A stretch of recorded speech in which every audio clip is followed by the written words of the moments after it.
ಸುಖಾತ್ಮಬಿಂಬಸ್ವೈಶ್ವರ್ಯಕಾಂತಿ ಪ್ರತತಃ ಸದೋದಿತಃ ಸ್ವಭಕ್ತಸಂತಾಪದುರಿಷ್ಟಹಂತ ರಾಮಾವತಾರೋ ಹರಿರೀಶ ಚಂದ್ರಮಾಃ ಬುದ್ಧಿರ್ಬಲಂ ಯಶೋಧೈರ್ಯಂ ನಿರ್ಭಯತ್ವಮರೋಗತ ಅಜಾಡ್ಯಂ ವಾಕ್ಪಟುತ್ವಂ ಚ ಹನುಮತ್ ಸ್ಮರಣಾತ್ ಭವೇತ್. ವಿಷ್ಣುತೀರ್ಥ ಕಲ್ಪವೃಕ್ಷೋ ವಿಷ್ಣುತೀರ್ಥಶ್ಚ ಕಾಮಧುಕ್ ಚಿಂತಾಮಣಿರ್ ವಿಷ್ಣುತೀರ್ಥೋ ಯತೀಂದ್ರಃ ಸರ್ವಕಾಮದಃ ತಪಸ್ವಾಧ್ಯಾಯ ಶುಶ್ರೂಷ ಕೃಷ್ಣಪೂಜಾರತಂ ಮುನಿಂ ವಿಶ್ವೇಶಮಿಷ್ಟದಂ ವಂದೇ ಪರಿವ್ರಾಟ್ ಚಕ್ರವರ್ತಿನಂ. ಶ್ರೀ ಗುರುಭ್ಯೋ ನಮಃ. ಹರಿ ಓಂ.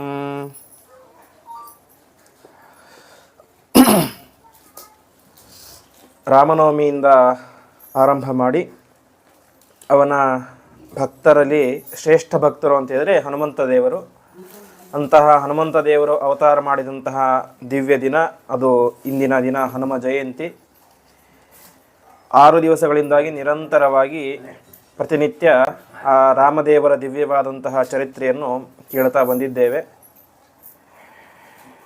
ರಾಮದೇವರ ಅವತಾರ, ಅವರು ಮಾಡಿದಂತಹ ವಿಶ್ವಾಮಿತ್ರರ ಯಜ್ಞದ ರಕ್ಷಣೆ, ಮುಂದೆ ಸೀತಾದೇವಿಯ ಒಟ್ಟಿಗೆ ವಿವಾಹ, ಇನ್ನೇನು ಪಟ್ಟಾಭಿಷೇಕ ಆಗಬೇಕು ಅನ್ನೋಷ್ಟರಲ್ಲಿ ಕೈಕೇಯಿ ಬಂದವಳನ್ನು ಕಾಡಿಗೆ ಕಳಿಸಿದ್ದು. ಕಾಡಿನಲ್ಲಿ ಅನೇಕ ವಿಧವಾದಂತಹ ರಾಕ್ಷಸರನ್ನು ಸಂಹಾರ ಮಾಡಿದ್ದು. ಅಹಲ್ಯೆ, ಶಬರಿ ಮುಂತಾದಂತಹ ಸಜ್ಜನರನ್ನು ರಕ್ಷಣೆ ಮಾಡಿ ಮುಂದೆ ಪರಮಾತ್ಮ ಅಗಸ್ತ್ಯರ ಮಾತಿನಂತೆ ಪಂಚವಟಿ ಎನ್ನುವಂತಹ ಆಶ್ರಮವನ್ನು ಕಟ್ಟಿಕೊಂಡು ಇರ್ತಾನೆ. ಅಲ್ಲಿ ಬಂದಂತಹ ಯಾವ ರಾವಣ ಸೀತಾಕೃತಿಯನ್ನು ತಾನು ಅಪಹಾರ ಮಾಡಿಕೊಂಡು ಲಂಕೆಯಲ್ಲಿ ಇಟ್ಕೊಳ್ತಾನೆ. ಮುಂದೆ ಸೀತೆಯನ್ನು ಹುಡುಕುವಂತಹ ನಿಮಿತ್ತವಾಗಿ ಹನುಮಂತನ ಭೇಟಿ, ಹನುಮಂತನ ಮುಖಾಂತರ ವಾಲಿಯ ಭೇಟಿ, ಸುಗ್ರೀವನ ಭೇಟಿ, ಅಲ್ಲಿಂದ ವಾಲಿಯ ನಿಗ್ರಹದಿಂದಾಗಿ ಸೀತೆಯ ಅನ್ವೇಷಣೆಗೆ 4 ದಿಕ್ಕಿಗೆ 4 ತಂಡ ಹೋಗ್ತದೆ. ಅದರಲ್ಲಿ ದಕ್ಷಿಣ ದಿಕ್ಕಿಗೆ ಹನುಮಂತನ ತಂಡ ಟೀಮ್ ಹೋಗಿರುತ್ತದೆ.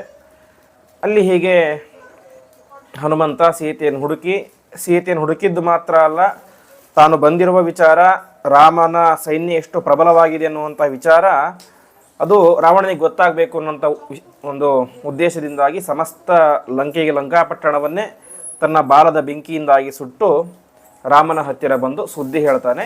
ಸೀತೆ ದಕ್ಷಿಣ ದಿಕ್ಕಿನಲ್ಲಿರುವಂತಹ ಲಂಕಾಪಟ್ಟಣದ ರಾವಣನ ನಗರಿಯಲ್ಲಿ ಇದ್ದಾಳೆ ಎಂಬುದಾಗಿ ಇಷ್ಟು ತಿಳಿಸ್ತಾನೆ. ಇಷ್ಟು ತಿಳಿಸಿದ್ದೇ ತಡ ಇನ್ನು ವಿಳಂಬ ಮಾಡೋದು ಸರಿಯಲ್ಲ, ಯುದ್ಧಕ್ಕೆ ಎಲ್ಲರೂ ಕೂಡ ಹೊರಡೋಣ ಅಂತ ತೀರ್ಮಾನ ಮಾಡ್ತಾರೆ. ಹೊರಡಬೇಕಾದ್ರೆ ರಾಮಚಂದ್ರ ಒಂದು ಆದೇಶ ಮಾಡ್ತಾನೆ. ಹೊರಟಿದ್ದು ಕೋಟ್ಯಾನುಗಟ್ಟಲೆ ಕಪಿಗಳ ತಂಡ, ದೊಡ್ಡ ಸೈನ್ಯ, ಮೊದಲೇ ಕಪಿಗಳು, ಅದರಲ್ಲೂ ಉತ್ಸಾಹ ಬೇರೆ. ಅದಕ್ಕೆ ರಾಮಚಂದ್ರ ಒಂದು ಮಾತು ಹೇಳ್ತಾನೆ. ರಾಮಸ್ಯ ಶಾಸನಂ ಜ್ಞಾತ್ವಾ ಭೀಮಕೋಪಸ್ಯ ಭೀತವತ್ ವರ್ಜಯನ್ ನಗರಾಭ್ಯಾಂಶ್ಚಾಂ ತಥಾ ಜಾನಪದಾನಪಿ ಸಾಗರೋಗ ನಿಭಂ ಭೀಮಂ ತದ್ವಾ ನರ ಬಲಂ ಮಹತ್ ಅಂತ ಆ ಇಡೀ ಸೈನ್ಯ ಸಮುದ್ರಕ್ಕೆ ಹೋಗಬೇಕು ಅಂತ ತೀರ್ಮಾನ ಮಾಡಿತ್ತು. ಕಿಷ್ಕಿಂಧ ಪಟ್ಟಣದಿಂದ ಅಲ್ಲಿಯ ತನಕ ಹೋಗಬೇಕಾದ್ರೆ ರಾಮ ಒಂದು ಮಾತು ಹೇಳ್ತಾನೆ. ನಾವು ದಾರಿಯಲ್ಲಿ ಹೋಗಬೇಕಾದರೆ ಅನೇಕ ದೊಡ್ಡ ದೊಡ್ಡ ಪಟ್ಟಣಗಳು ಬರ್ತವೆ, ಸಣ್ಣ ಸಣ್ಣ ನಗರಗಳು ಬರ್ತವೆ, ಕಾಡು ಬರುತ್ತೆ, ಮೇಡು ಬರುತ್ತೆ, ಎಲ್ಲವೂ ಬರುತ್ತೆ. ನಾವು ಹೋಗುವಂತಹ ದಾರಿಯಿಂದಾಗಿ ನಮ್ಮಿಂದಾಗಿ ಯಾವ ನಾಗರಿಕರಿಗೆ, ಹಳ್ಳಿಯ ಜನರಿಗೆ ಯಾವುದೇ ರೀತಿಯಾದಂತಹ ಕಷ್ಟ ಆಗಬಾರದು ಎಂಬುದಾಗಿ ಪ್ರಧಾನವಾಗಿ ರಾಮಚಂದ್ರ ದೇವರು ಹೇಳ್ತಾರೆ. ಯಾಕೆಂದರೆ ಇಷ್ಟು ಕೋಟ್ಯಾನುಗಟ್ಟಲೆ ಜನ ಒಮ್ಮೆಗೆ ಹೋದರೆ ಅದು ದಾರಿಗೂ ತೊಂದರೆ, ಜನರಿಗೂ ತೊಂದರೆ, ಎಲ್ಲರಿಗೂ ತೊಂದರೆ, ಅದರಲ್ಲೂ ಕಪಿಗಳು ಮೊದಲೇ. ಹಾಗಾಗಿ ಏನಾದರೂ ತೊಂದರೆಯಾಗಬಾರದು ಅನ್ನೋ ಉದ್ದೇಶದಿಂದಾಗಿ ರಾಮದೇವರು ಭಯಂಕರವಾದಂಥ ಆಜ್ಞೆ ಮಾಡ್ತಾರೆ ಅಂತೆ. ಮುಂದೆ ಹೇಳ್ತಾರೆ, ಭೀಮ ಕೋಪಸ್ಯ ಭೀತವತ್ತು ಅಂತ. ಆ ಸಂದರ್ಭದಲ್ಲಿ ಭಾರಿ ಸಿಟ್ಟಾಗ್ತಂತೆ ರಾಮದೇವರು. ಯಾಕಂದರೆ ಇವರಿಂದ ಸುಮ್ಮನೆ ಇನ್ನೊಬ್ಬರಿಗೆ ತೊಂದರೆ ಆಗಬಾರ್ದು ಉದ್ದೇಶದಿಂದ ಸಿಟ್ಟಾದವರಂತೆ ಅವರಿಗೆ ನಟಿಸಿ ಹೇಳ್ತಾರಂತೆ, ನಿಮ್ಮಿಂದಾಗಿ ಯಾರಿಗೂ ಕೂಡ ಕಿಂಚಿತ್ತೂ ತೊಂದರೆಯಾಗಬಾರ್ದು ಅಂತ ಹೇಳ್ತಾರೆ. ಹೀಗೆ ಹೇಳಿ ಮುಂದೆ ಪ್ರಯಾಣ ಎಂಬುದು ಪ್ರಾರಂಭ ಆಗುತ್ತೆ. ಎಷ್ಟು ದೂರ ಪ್ರಯಾಣ ಮಾಡಿದರೂ ಕೂಡ ಕಪಿಗಳಿಗೆ ಆಯಾಸವೇ ಆಗ್ತಾ ಇಲ್ಲ ಅಂತೆ. ಯಾಕೆಂದರೆ ಆ ರೀತಿಯಾದಂತಹ ಉತ್ಸಾಹ, ಅದಕ್ಕಿಂತ ಮಿಗಿಲಾಗಿ ರಾಮದೇವರ ಅನುಗ್ರಹ, ಪರಮಾತ್ಮನ ಕಾರ್ಯ ಮಾಡ್ತಾ ಇದ್ದಾರೆ. ಹಾಗಾಗಿ ಏನೂ ಕೂಡ ಕಷ್ಟ ಆಗಲಿಲ್ಲ. ಇಷ್ಟ ಆಗಬೇಕಾದ್ರೆ ಲಂಕಾಪಟ್ಟಣದಲ್ಲಿ ವಿಭೀಷಣ ಅವನಿಗೇನೋ ಒಂದು ರೀತಿ ಮನಸ್ಥಿತಿ ಅನಿಸುತ್ತೆ. ರಾಮದೇವರ ಒಬ್ಬ ಸಾಮಾನ್ಯ ದೂತನೇ ಇಷ್ಟೆಲ್ಲ ಮಾಡಿದ್ದಾನೆ ಅಂತ ಹೇಳಿದ್ರೆ ರಾಮದೇವರು ಇಲ್ಲಿಗೆ ಬಂದೇ ಬರ್ತಾರೆ, ರಾವಣನನ್ನು ಸಂಹಾರ ಮಾಡೇ ಮಾಡ್ತಾರೆ ಅಂತ ವಿಭೀಷಣ ರಾವಣನಿಗೆ ಅನೇಕ ರೀತಿಯಾದ ಉಪದೇಶಗಳನ್ನು ಮಾಡ್ತಾನೆ. ರಾವಣ, ನೀನು ಮಾಡ್ತಾ ಇದ್ದು ಸರಿಯಲ್ಲ ಅಂತ. ನಿನಗೆ ಅತ್ಯಂತ ಸುಂದರಿಯಾದಂತಹ ಮಂಡೋದರಿ ಹೆಂಡತಿ ಇದ್ದಾಳೆ, ಅದನ್ನು ಬಿಟ್ಟು ಇನ್ನೊಬ್ಬರ ಹೆಂಡತಿಯನ್ನು ತಂದು ಇಟ್ಟುಕೊಂಡಿರೋ ತುಂಬ ತಪ್ಪು. ಅದರಲ್ಲೂ ಕೂಡ ರಾಮದೇವರಂತಹ ಪರಾಕ್ರಮಶಾಲಿ ಹೆಂಡತಿ ತಂದು ಇಟ್ಟಿದ್ದೀಯಾ, ಅವನು ಬಂದ ಅಂತ ಆದರೆ ನೀನೊಬ್ಬ ಮಾತ್ರ ಸಾಯೋದಲ್ಲ, ಇಡೀ ಲಂಕೆಯೇ ಸ್ಮಶಾನ ಆಗಿ ಹೋಗುತ್ತೆ. ಹಾಗಾಗಿ ಸೀತೆಯನ್ನು ಆರಾಮಾಗಿ ಒಪ್ಪಿಸಿಬಿಡು. ನೀನು ಒಪ್ಪಿಸಿದ್ರೆ ಅವನಿಗೆ ನೀನು ಕಿಂಚಿತ್ತೂ ನೋವು ಮಾಡೋದಿಲ್ಲ, ಅವನು ನಿನ್ನನ್ನು ರಕ್ಷಣೆಯನ್ನೇ ಮಾಡ್ತಾನೆ, ಹಾಗಾಗಿ ಒಪ್ಪಿಸು ಅಂತ ಹೇಳ್ತಾನೆ. ಒಂದು ದಿನ ಹೇಳ್ತಾನೆ ರಾವಣ ಕೇಳೋದಿಲ್ಲ. ಮತ್ತೆ ಮರನೇ ದಿವಸ ಸಭೆ ಆಗುತ್ತೆ, ಸಭೆಯಲ್ಲೂ ಇದೇ ಮಾತನ್ನು ಹೇಳ್ತಾನೆ. ಸ್ವಲ್ಪ ಸಿಟ್ಟು ಬರುತ್ತೆ ರಾವಣನಿಗೆ, ಆವಾಗಲೂ ಸುಮ್ಮನೆ ಇರ್ತಾನೆ. ಮರುದಿನ ಮತ್ತೆ ಅದನ್ನು ಮಾತನ್ನು ಹೇಳ್ತಾನೆ. ರಾವಣನಿಗೆ ತುಂಬ ಸಿಟ್ಟು ಬಂದುಬಿಟ್ರೆ, ನೀನು ನನ್ನ ತಮ್ಮನ ರಾಮನ ತಮ್ಮನ ಅಂತ. ಈ ರೀತಿಯಾಗಿ ನನ್ನ ಪರಾಕ್ರಮ ನಿನ್ಗೆ ಗೊತ್ತಿಲ್ವಾ, ದೇವತೆಗಳನ್ನೇ ನಡುಗಿಸಿದಂತಹ ವ್ಯಕ್ತಿ ನಾನು, ಇಂತಹ ನನ್ನ ಬಗ್ಗೆ ನೀನು ಈ ರೀತಿಯಾಗಿ ಮಾತಾಡ್ತಿದ್ದ, ನೀನು ಯಾರ ತಮ್ಮ ಎಂಬುದಾಗೆಲ್ಲ ಬೈಲಿಕ್ಕೆ ಶುರು ಮಾಡ್ತಾನೆ. ಕೊನೆಗೆ ಇಂದ್ರಜಿತವೂ ಕೂಡ, ಅಣ್ಣನ ಮಗನಾದಂತಹ ಇಂದ್ರಜಿತವೂ ಕೂಡ ಅವನಿಗೆ ಬೈಲಿಕ್ಕೆ ಶುರು ಮಾಡ್ತಾನೆ. ಇಷ್ಟೆಲ್ಲ ಆದಾಗ ಕೊನೆಗೆ ವಿಭೀಷಣನಿಗೆ ಒಂದು ಅರ್ಥ ಆಗುತ್ತೆ, ನಾನು ಇಲ್ಲಿಯೇ ಇದ್ದರೆ ಮುಂದೆ ರಾಮದೇವರು ಇಲ್ಲಿಗೆ ಯುದ್ಧ ಮಾಡಲಿಕ್ಕೆ ಅಂತ ಬಂದು ನನ್ನನ್ನು ಕೊಂದು ಬಿಡ್ತಾರೆ, ಯಾಕೆ ನಾನು ರಾವಣನ ಸಹೋದರ. ಹಾಗಾಗಿ ನಾನು ಇಲ್ಲಿರೋದು ಸರಿಯಲ್ಲ, ನಾನು ಇಲ್ಲಿದ್ದರೆ ನನಗೂ ನಾಶ ಎಂಬುದು ನಿಶ್ಚಿತ ಅಂತ ತಕ್ಷಣದಲ್ಲಿ ಏನು ಮಾಡ್ತಾನೆ, ಅಲ್ಲಿಂದಾಗಿ ನೇರವಾಗಿ ತಾನು ರಾಮದೇವರು ಇದ್ದಂತಹ ಆ ಸಮುದ್ರದ ತೀರಕ್ಕೆ ಬರ್ತಾನೆ. ಲಂಕಾಪಟ್ಟಣದಿಂದಾಗಿ ಅಲ್ಲಿ ಇದ್ದಂತಹ ಸಮುದ್ರದ ತೀರಕ್ಕೆ ಬರ್ತಾನೆ. ಸಮುದ್ರದ ತೀರಕ್ಕೆ ಬರ್ತಾನೆ. ರಾಮದೇವರು ಒಂದು ಕಡೆ ಕುಳಿತುಕೊಂಡಿರ್ತಾರೆ. ಮುಂದೆ ಅಂಗದ, ಸುಗ್ರೀವ ಮುಂತಾದಂಥ ಪರಾಕ್ರಮಶಾಲಿಗಳೆಲ್ಲ ಇರ್ತಾರೆ. ವಿಭೀಷಣ ನೇರವಾಗಿ ಬಂದವನೇ ಸಾಷ್ಟಾಂಗ ನಮಸ್ಕಾರ ಮಾಡಿ ಬಿಡ್ತಾನೆ. ಯಾರಿಗೆ? ರಾಮದೇವರಿಗೆ. ಇದನ್ನು ನೋಡಿ ಅವರಿಗೆ ಗೊತ್ತಾಗುತ್ತೆ, ಇವನು ವಿಭೀಷಣ ರಾವಣನ ಸಹೋದರ ಅಂತ. ಇದನ್ನು ನೋಡಿ ಅವರ ಮೇಲೆ ಯಾರಿಗೂ ನಂಬಿಕೆ ಬರೋದಿಲ್ಲ. ಯಾಕಂದರೆ ಮೊದಲೇ ನಾವು ಯುದ್ಧ ಮಾಡಲಿಕ್ಕೆ ಬಂದಿದ್ದೇವೆ, ಈ ರಾವಣ ಏನೋ ಮೋಸ ಮಾಡ್ತಾ ಇರಬಹುದು ನಮಗೆ ಅಂತ ಅವರೇನು ಮಾಡ್ತಾರೆ, ಇವರ ಮೇಲೆ ಡೌಟ್ ಪಡ್ಲಿಕ್ಕೆ ಶುರು ಮಾಡ್ತಾರೆ. ಅರೆ, ರಾಮದೇವರಿಗೆ ಅಸ್ತಿತ್ವ ನಂಬಿಕೆ ಇರುತ್ತೆ, ಆದರೆ ತನಗೋಸ್ಕರ ಇಷ್ಟೆಲ್ಲ ಕಪಿಗಳು ಬಂದಿದ್ದಾರೆ, ಅವರಿಗೆಲ್ಲ ಏನಿದೆ, ಇನ್ಮೇಲೆ ಡೌಟ್ ಇದೆ. ಅಷ್ಟೆಲ್ಲ ಜನರಿಗೆ ಇವನ ಮೇಲೆ ಸಂದೇಹ ಇರಬೇಕಾದ್ರೆ ನಾನೊಬ್ಬನೇ ಇವನನ್ನು ಸ್ವೀಕಾರ ಮಾಡೋದು ಸರಿಯಲ್ಲ ಅಂತ ತೀರ್ಮಾನ ಮಾಡಿ ಹೇಳ್ತಾರೆ, ನೀವೆಲ್ಲರೂ ಕೂಡ ನಿಮ್ಮ ಅಭಿಪ್ರಾಯ ಹೇಳಿ ವಿಭೀಷಣನ ಬಗ್ಗೆ ಅಂತ. ಆವಾಗ ಅಲ್ಲಿ ಇದ್ದಂತಹ ಪ್ರತಿಯೊಬ್ಬರು ಕೂಡ ಇವನನ್ನು ಸ್ವೀಕಾರ ಮಾಡೋದು ಸರ್ವಥಾ ಸರಿಯಲ್ಲ ಎಂಬುದಾಗಿ ಜಾಂಬವಂತಾಗಲಿ, ಅಂಗದ, ನೀಲ, ಸುಗ್ರೀವ ಪ್ರತಿಯೊಬ್ಬರು ಕೂಡ ಇವನು ಶತ್ರುವಿನ ತಮ್ಮ, ಇವನು ನಮಗೆ ಶತ್ರುವೇನಾಗಿದ್ದಾನೆ, ಮಹಾರಾಕ್ಷಸ, ಹಾಗಾಗಿ ಇವನನ್ನು ಸ್ವೀಕಾರ ಮಾಡೋದು ಸರಿಯಲ್ಲ ಎಂಬುದಾಗಿ ಹೇಳ್ತಾ ಹೋಗ್ತಾರೆ. ಇಷ್ಟೆಲ್ಲ ಆದಾಗ ಎಲ್ಲರೂ ಕೂಡ ಬೇಡ ಅಂತಂದರೂ ಕೂಡ ಕೊನೆಗೆ ಹನುಮಂತ ದೇವರು ಹೇಳ್ತಾರೆ, ಇಲ್ಲ, ನನಗೆ ವಿಭೀಷಣನ ಬಗ್ಗೆ ಸರಿಯಾಗಿ ಗೊತ್ತಿದೆ ಅಂತ. ವಿಭೀಷಣ ಏನು ಅಂತ ನನಗೆ ಗೊತ್ತಿದೆ, ಅವನು ಯಾವತ್ತೂ ಕೂಡ ಕೆಟ್ಟ ಆಲೋಚನೆಯನ್ನು ಮನಸ್ಸಿನಲ್ಲಿ ಮಾಡಿದಂತಹ ವ್ಯಕ್ತಿಯೇ ಅಲ್ಲ, ಹೆಸರಿಗೆ ಮಾತ್ರ ರಾವಣನ ಸಹೋದರ, ಆದರೆ ಅತ್ಯಂತ ಪರಿಶುದ್ಧ ಮನಸ್ಸಿನ ವ್ಯಕ್ತಿ. ಹಾಗಾಗಿ ನೀನು ಅವಶ್ಯವಾಗಿ ಸ್ವೀಕಾರ ಮಾಡಬಹುದು ಸ್ನೇಹಿತನನ್ನಾಗಿ ಎಂಬುದಾಗಿ ಹೇಳ್ತಾನೆ. ಹೀಗೆ ಇಷ್ಟೆಲ್ಲ ಹೇಳಿದಾಗ ಉಳಿದ ಸೈನ್ಯದ 99% ಜನ ಹೇಳಿದ್ದೇನು, ಸುಗ್ರೀವ, ಅಂಗದ, ನೀಲ ಪ್ರತಿಯೊಬ್ಬರು ಕೂಡ ಹೇಳಿದ್ದೇನು, ವಿಭೀಷಣ ಬೇಡ ಅಂತ. ಆದರೆ ಪರಮಾತ್ಮ ಯಾರ ಮಾತಿಗೆ ಬೆಲೆ ಕೊಟ್ಟ? ಹನುಮಂತ ದೇವರ ಮಾತಿಗೆ ಮಾತ್ರ ಬೆಲೆ ಕೊಟ್ಟ. ಅವ್ರು ಸೇರಿಸ್ಕೊ ಅಂತ ಹೇಳಿದ, ಹಾಗೆ ಆಗಲಿ ಸೇರಿಸಿಕೊಂಡ. ಹೀಗೆ ಪರಮಾತ್ಮ ಹನುಮಂತ ದೇವರ ಮುಖಾಂತರವಾಗಿ, ಅರ್ಥಾತ್ ವಾಯುದೇವರ ಮುಖಾಂತರವಾಗಿ ನಾವು ಯಾವುದನ್ನು ಸಮರ್ಪಣೆ ಮಾಡ್ತೇವೋ ಅವರ ಅಂತರ್ಯಾಮಿತ್ಯವನ್ನು ಚಿಂತನೆ ಮಾಡಿ ಪರಮಾತ್ಮನಿಗೆ ನಾವು ಯಾವುದೇ ಒಂದು ಪ್ರಾರ್ಥನೆ ಆಗಲಿ ಅಥವಾ ಪದಾರ್ಥಗಳಾಗಲಿ ಏನೇ ಆಗಲಿ ಏನನ್ನಾದರೂ ಆ ವಾಯುದೇವರ ಅಂತರ್ಯಾಮಿಯಾಗಿಯೇ ನಾವು ಸಮರ್ಪಣೆ ಮಾಡಿದಾಗ ಪರಮಾತ್ಮ ಸ್ವೀಕಾರ ಮಾಡ್ತಾನೆ. ಇಷ್ಟು ಹೇಳಿ ಒಂದು ಮಾತು ಹೇಳ್ತಾನೆ, ಸಕೃದೈವ ಪ್ರಪನ್ನಾಯ ತವಾಸ್ಮೀಚಿತೆ ಯಾಚತೆ ಅಭಯಂ ಸರ್ವಭೂತೇಭ್ಯ ದದಾಮಿ ಏತದ್ ವ್ರತಂ ಮಮ ಅಂತ. ನಾನು ಇವನಿಗೆ ರಕ್ಷಣೆ ಯಾಕೆ ಮಾಡ್ತಾ ಇದ್ದೇನೆ ಅಂತ ಹೇಳಿದ್ರೆ, ಇದು ನನ್ನ ವ್ರತ ಅಂತ. ಯಾರೇ ಆಗಲಿ ನನ್ನ ಬಳಿ ಬಂದು ನಾನು ನಿನ್ನವನು ಅಂತ ಪ್ರಾರ್ಥನೆ ಮಾಡಿದರೆ ಅವನು ನನ್ನ ದೊಡ್ಡ ಶತ್ರುವೇ ಆಗಿದ್ದರೂ ಕೂಡ ಅವನಿಗೆ ನಾನು ಅಭಯವನ್ನು ಕೊಡ್ತೇನೆ ಅಂತ ನನ್ನ ವ್ರತ ಇದು. ಹಾಗಾಗಿ ನಾನೇ ಮಾಡ್ತಾ ಇದ್ದೇನೆ, ಇವನನ್ನು ರಕ್ಷಣೆ ಮಾಡ್ತಾ ಇದ್ದೇನೆ ಎಂಬುದಾಗಿ ರಾಮದೇವರು ತನ್ನ ಶತ್ರುವಾದರೂ ಕೂಡ ಅವನಿಗೆ ರಕ್ಷಣೆಯನ್ನು ಕೊಡ್ತಾರೆ. ಮುಂದೆ ಹೇಳ್ತಾರೆ, ವಿಭೀಷಣೋ ವಾ ಸುಗ್ರೀವ ಯದಿವಾ ರಾವಣ ಸ್ವಯಂ ದತ್ತಮಸ್ಯ ಭಯಮ್ಮಯ ಅಂತ. ವಿಭೀಷಣ ಮಾತ್ರ ಅಲ್ಲ, ಸಾಕ್ಷಾತ್ ರಾವಣನೇ ಬಂದು ನನ್ನನ್ನು ರಕ್ಷಣೆ ಮಾಡುವಂಥ ಸೀತೆಯನ್ನು ನನಗೆ ಸಮರ್ಪಣೆ ಮಾಡಿ ಬೇಡಿದರೂ ಕೂಡ ನಾನು ರಾವಣನನ್ನು ಅವಶ್ಯವಾಗಿ ಕ್ಷಮಿಸಿ ಅವನಿಗೆ ಜೀವದಾನವನ್ನು ಮಾಡ್ತೇನೆ ಎಂಬುದಾಗಿ ರಾಮದೇವರು ಹೇಳ್ತಾರೆ. ಈ ರೀತಿಯಾಗಿ ಬರ್ತಾನೆ ವಿಭೀಷಣ. ತಾನು ತನ್ನ ಒಂದು ಸೈನ್ಯದಲ್ಲಿ ಅರ್ಥಾತ್ ಕಪಿ ಸೈನ್ಯದಲ್ಲಿ ಮಾರ್ಗದರ್ಶಕನಾಗಿ ಸೇರಿಕೊಳ್ತಾನೆ. ಹೀಗೆ ಸೈನ್ಯ ಎಲ್ಲವೂ ಕೂಡ ಸೇರಿಕೊಳ್ಳುತ್ತೆ. ಮುಂದೆ ಲಂಕಾಪಟ್ಟಣಕ್ಕೆ ಹೋಗಬೇಕು. ಆದರೆ ಲಂಕಾಪಟ್ಟಣದ ಮಧ್ಯದಲ್ಲಿ ದಾರಿಯಲ್ಲಿ ಏನಿದೆ, 100 ಯೋಜನೆ ವಿಸ್ತೀರ್ಣವಾದಂತಹ ಮಹಾಸಮುದ್ರ ಇದೆ. ಆ ಸಮುದ್ರವನ್ನು ಯಾವುದೋ ದೋಣಿಯಲ್ಲೋ ಹಡಗಿನಲ್ಲೋ ದಾಟಲಿಕ್ಕೆ ಸಾಧ್ಯ ಇಲ್ಲ, ಯಾಕೆಂದರೆ ಅಷ್ಟು ವಿಸ್ತೀರ್ಣವಾದದ್ದು. ಸರಿ, ಅದಕ್ಕೇನು ಮಾಡಬೇಕು? ಸಮುದ್ರದಲ್ಲಿ ಸೇತುವೆ ನಿರ್ಮಾಣ ಮಾಡಬೇಕು. ನದಿಯಲ್ಲಿ ಆದರೆ ಸೇತುವೆ ಆರಾಮಾಗಿ ನಿರ್ಮಾಣ ಮಾಡೋದು, ಒಣಗಿದ ಮೇಲೆ ಹೇಗೋ ಒಂದು ಮಾಡ್ಬೋದು, ಬೇಸಿಗೆಲ್ಲ ಹೇಗೋ ಒಣಗುತ್ತೆ ಅಂತ. ಸಮುದ್ರ ಅದು ಯಾವತ್ತೂ ಒಣಗದೇ ಇರುವಂತಹ ಶಾಶ್ವತವಾಗಿರುವಂಥದ್ದು ಸಮುದ್ರ ಅಂತ. ಸಮುದ್ರ ಶಬ್ದಕ್ಕೆ ಅರ್ಥ ಏನು ಅಂತ ಹೇಳಿದ್ರೆ, ಮುದ್ರ ಅಂತ ಹೇಳಿದ್ರೆ ತೀರ ಅಂತ, ಸಮುದ್ರ ಅಂತ ಹೇಳಿದ್ರೆ ತೀರ ಇರುವುದು ಅಂತ ಅರ್ಥ. ಮುದ್ರೆಯಿಂದ ಸಹಿತವಾದದ್ದು ಸಮುದ್ರ, ತೀರ ಇರುವುದು ಅಂತ. ನದಿಗೂ ತೀರ ಇದೆ, ಕೆರೆಗೂ ತೀರ ಇದೆ, ಸರೋವರಕ್ಕೂ ತೀರ ಇದೆ, ಸಮುದ್ರಕ್ಕೂ ತೀರ ಇದೆ, ಅಷ್ಟೇ. ಅದೇ ರೀತಿ ಸಮುದ್ರ, ಇದಕ್ಕೆ ಯಾಕೆ ಸಮುದ್ರ ಅಂತ ಸ್ಪೆಷಲ್ ಆಗಿ ತೀರ ಇರೋದು ಅಂತ ಕರೆದರು ಅಂದ ಎಂಬುದಾಗಿ ಪ್ರಶ್ನೆ ಬಂದರೆ ಅದಕ್ಕೆ ಹೇಳ್ತಾರೆ, ಸಂಸ್ಕೃತದಲ್ಲಿ ಒಂದು ನಿಯಮ ಇದೆ, ಅಸಾಧಾರಣ್ಯೇನ ವ್ಯಪದೇಶಾಹ ಭವಂತಿ ಅಂತ. ಅಂದರೆ ಕೆಲವೊಂದು ವಸ್ತುಗಳನ್ನು ಅಸಾಧಾರಣವಾಗಿ ಅಂತಹ ಶಕ್ತಿ ಇದ್ದರೆ ಅದಕ್ಕೆ ಆ ರೀತಿ ಕರೀತಾರೆ ಅಂತ.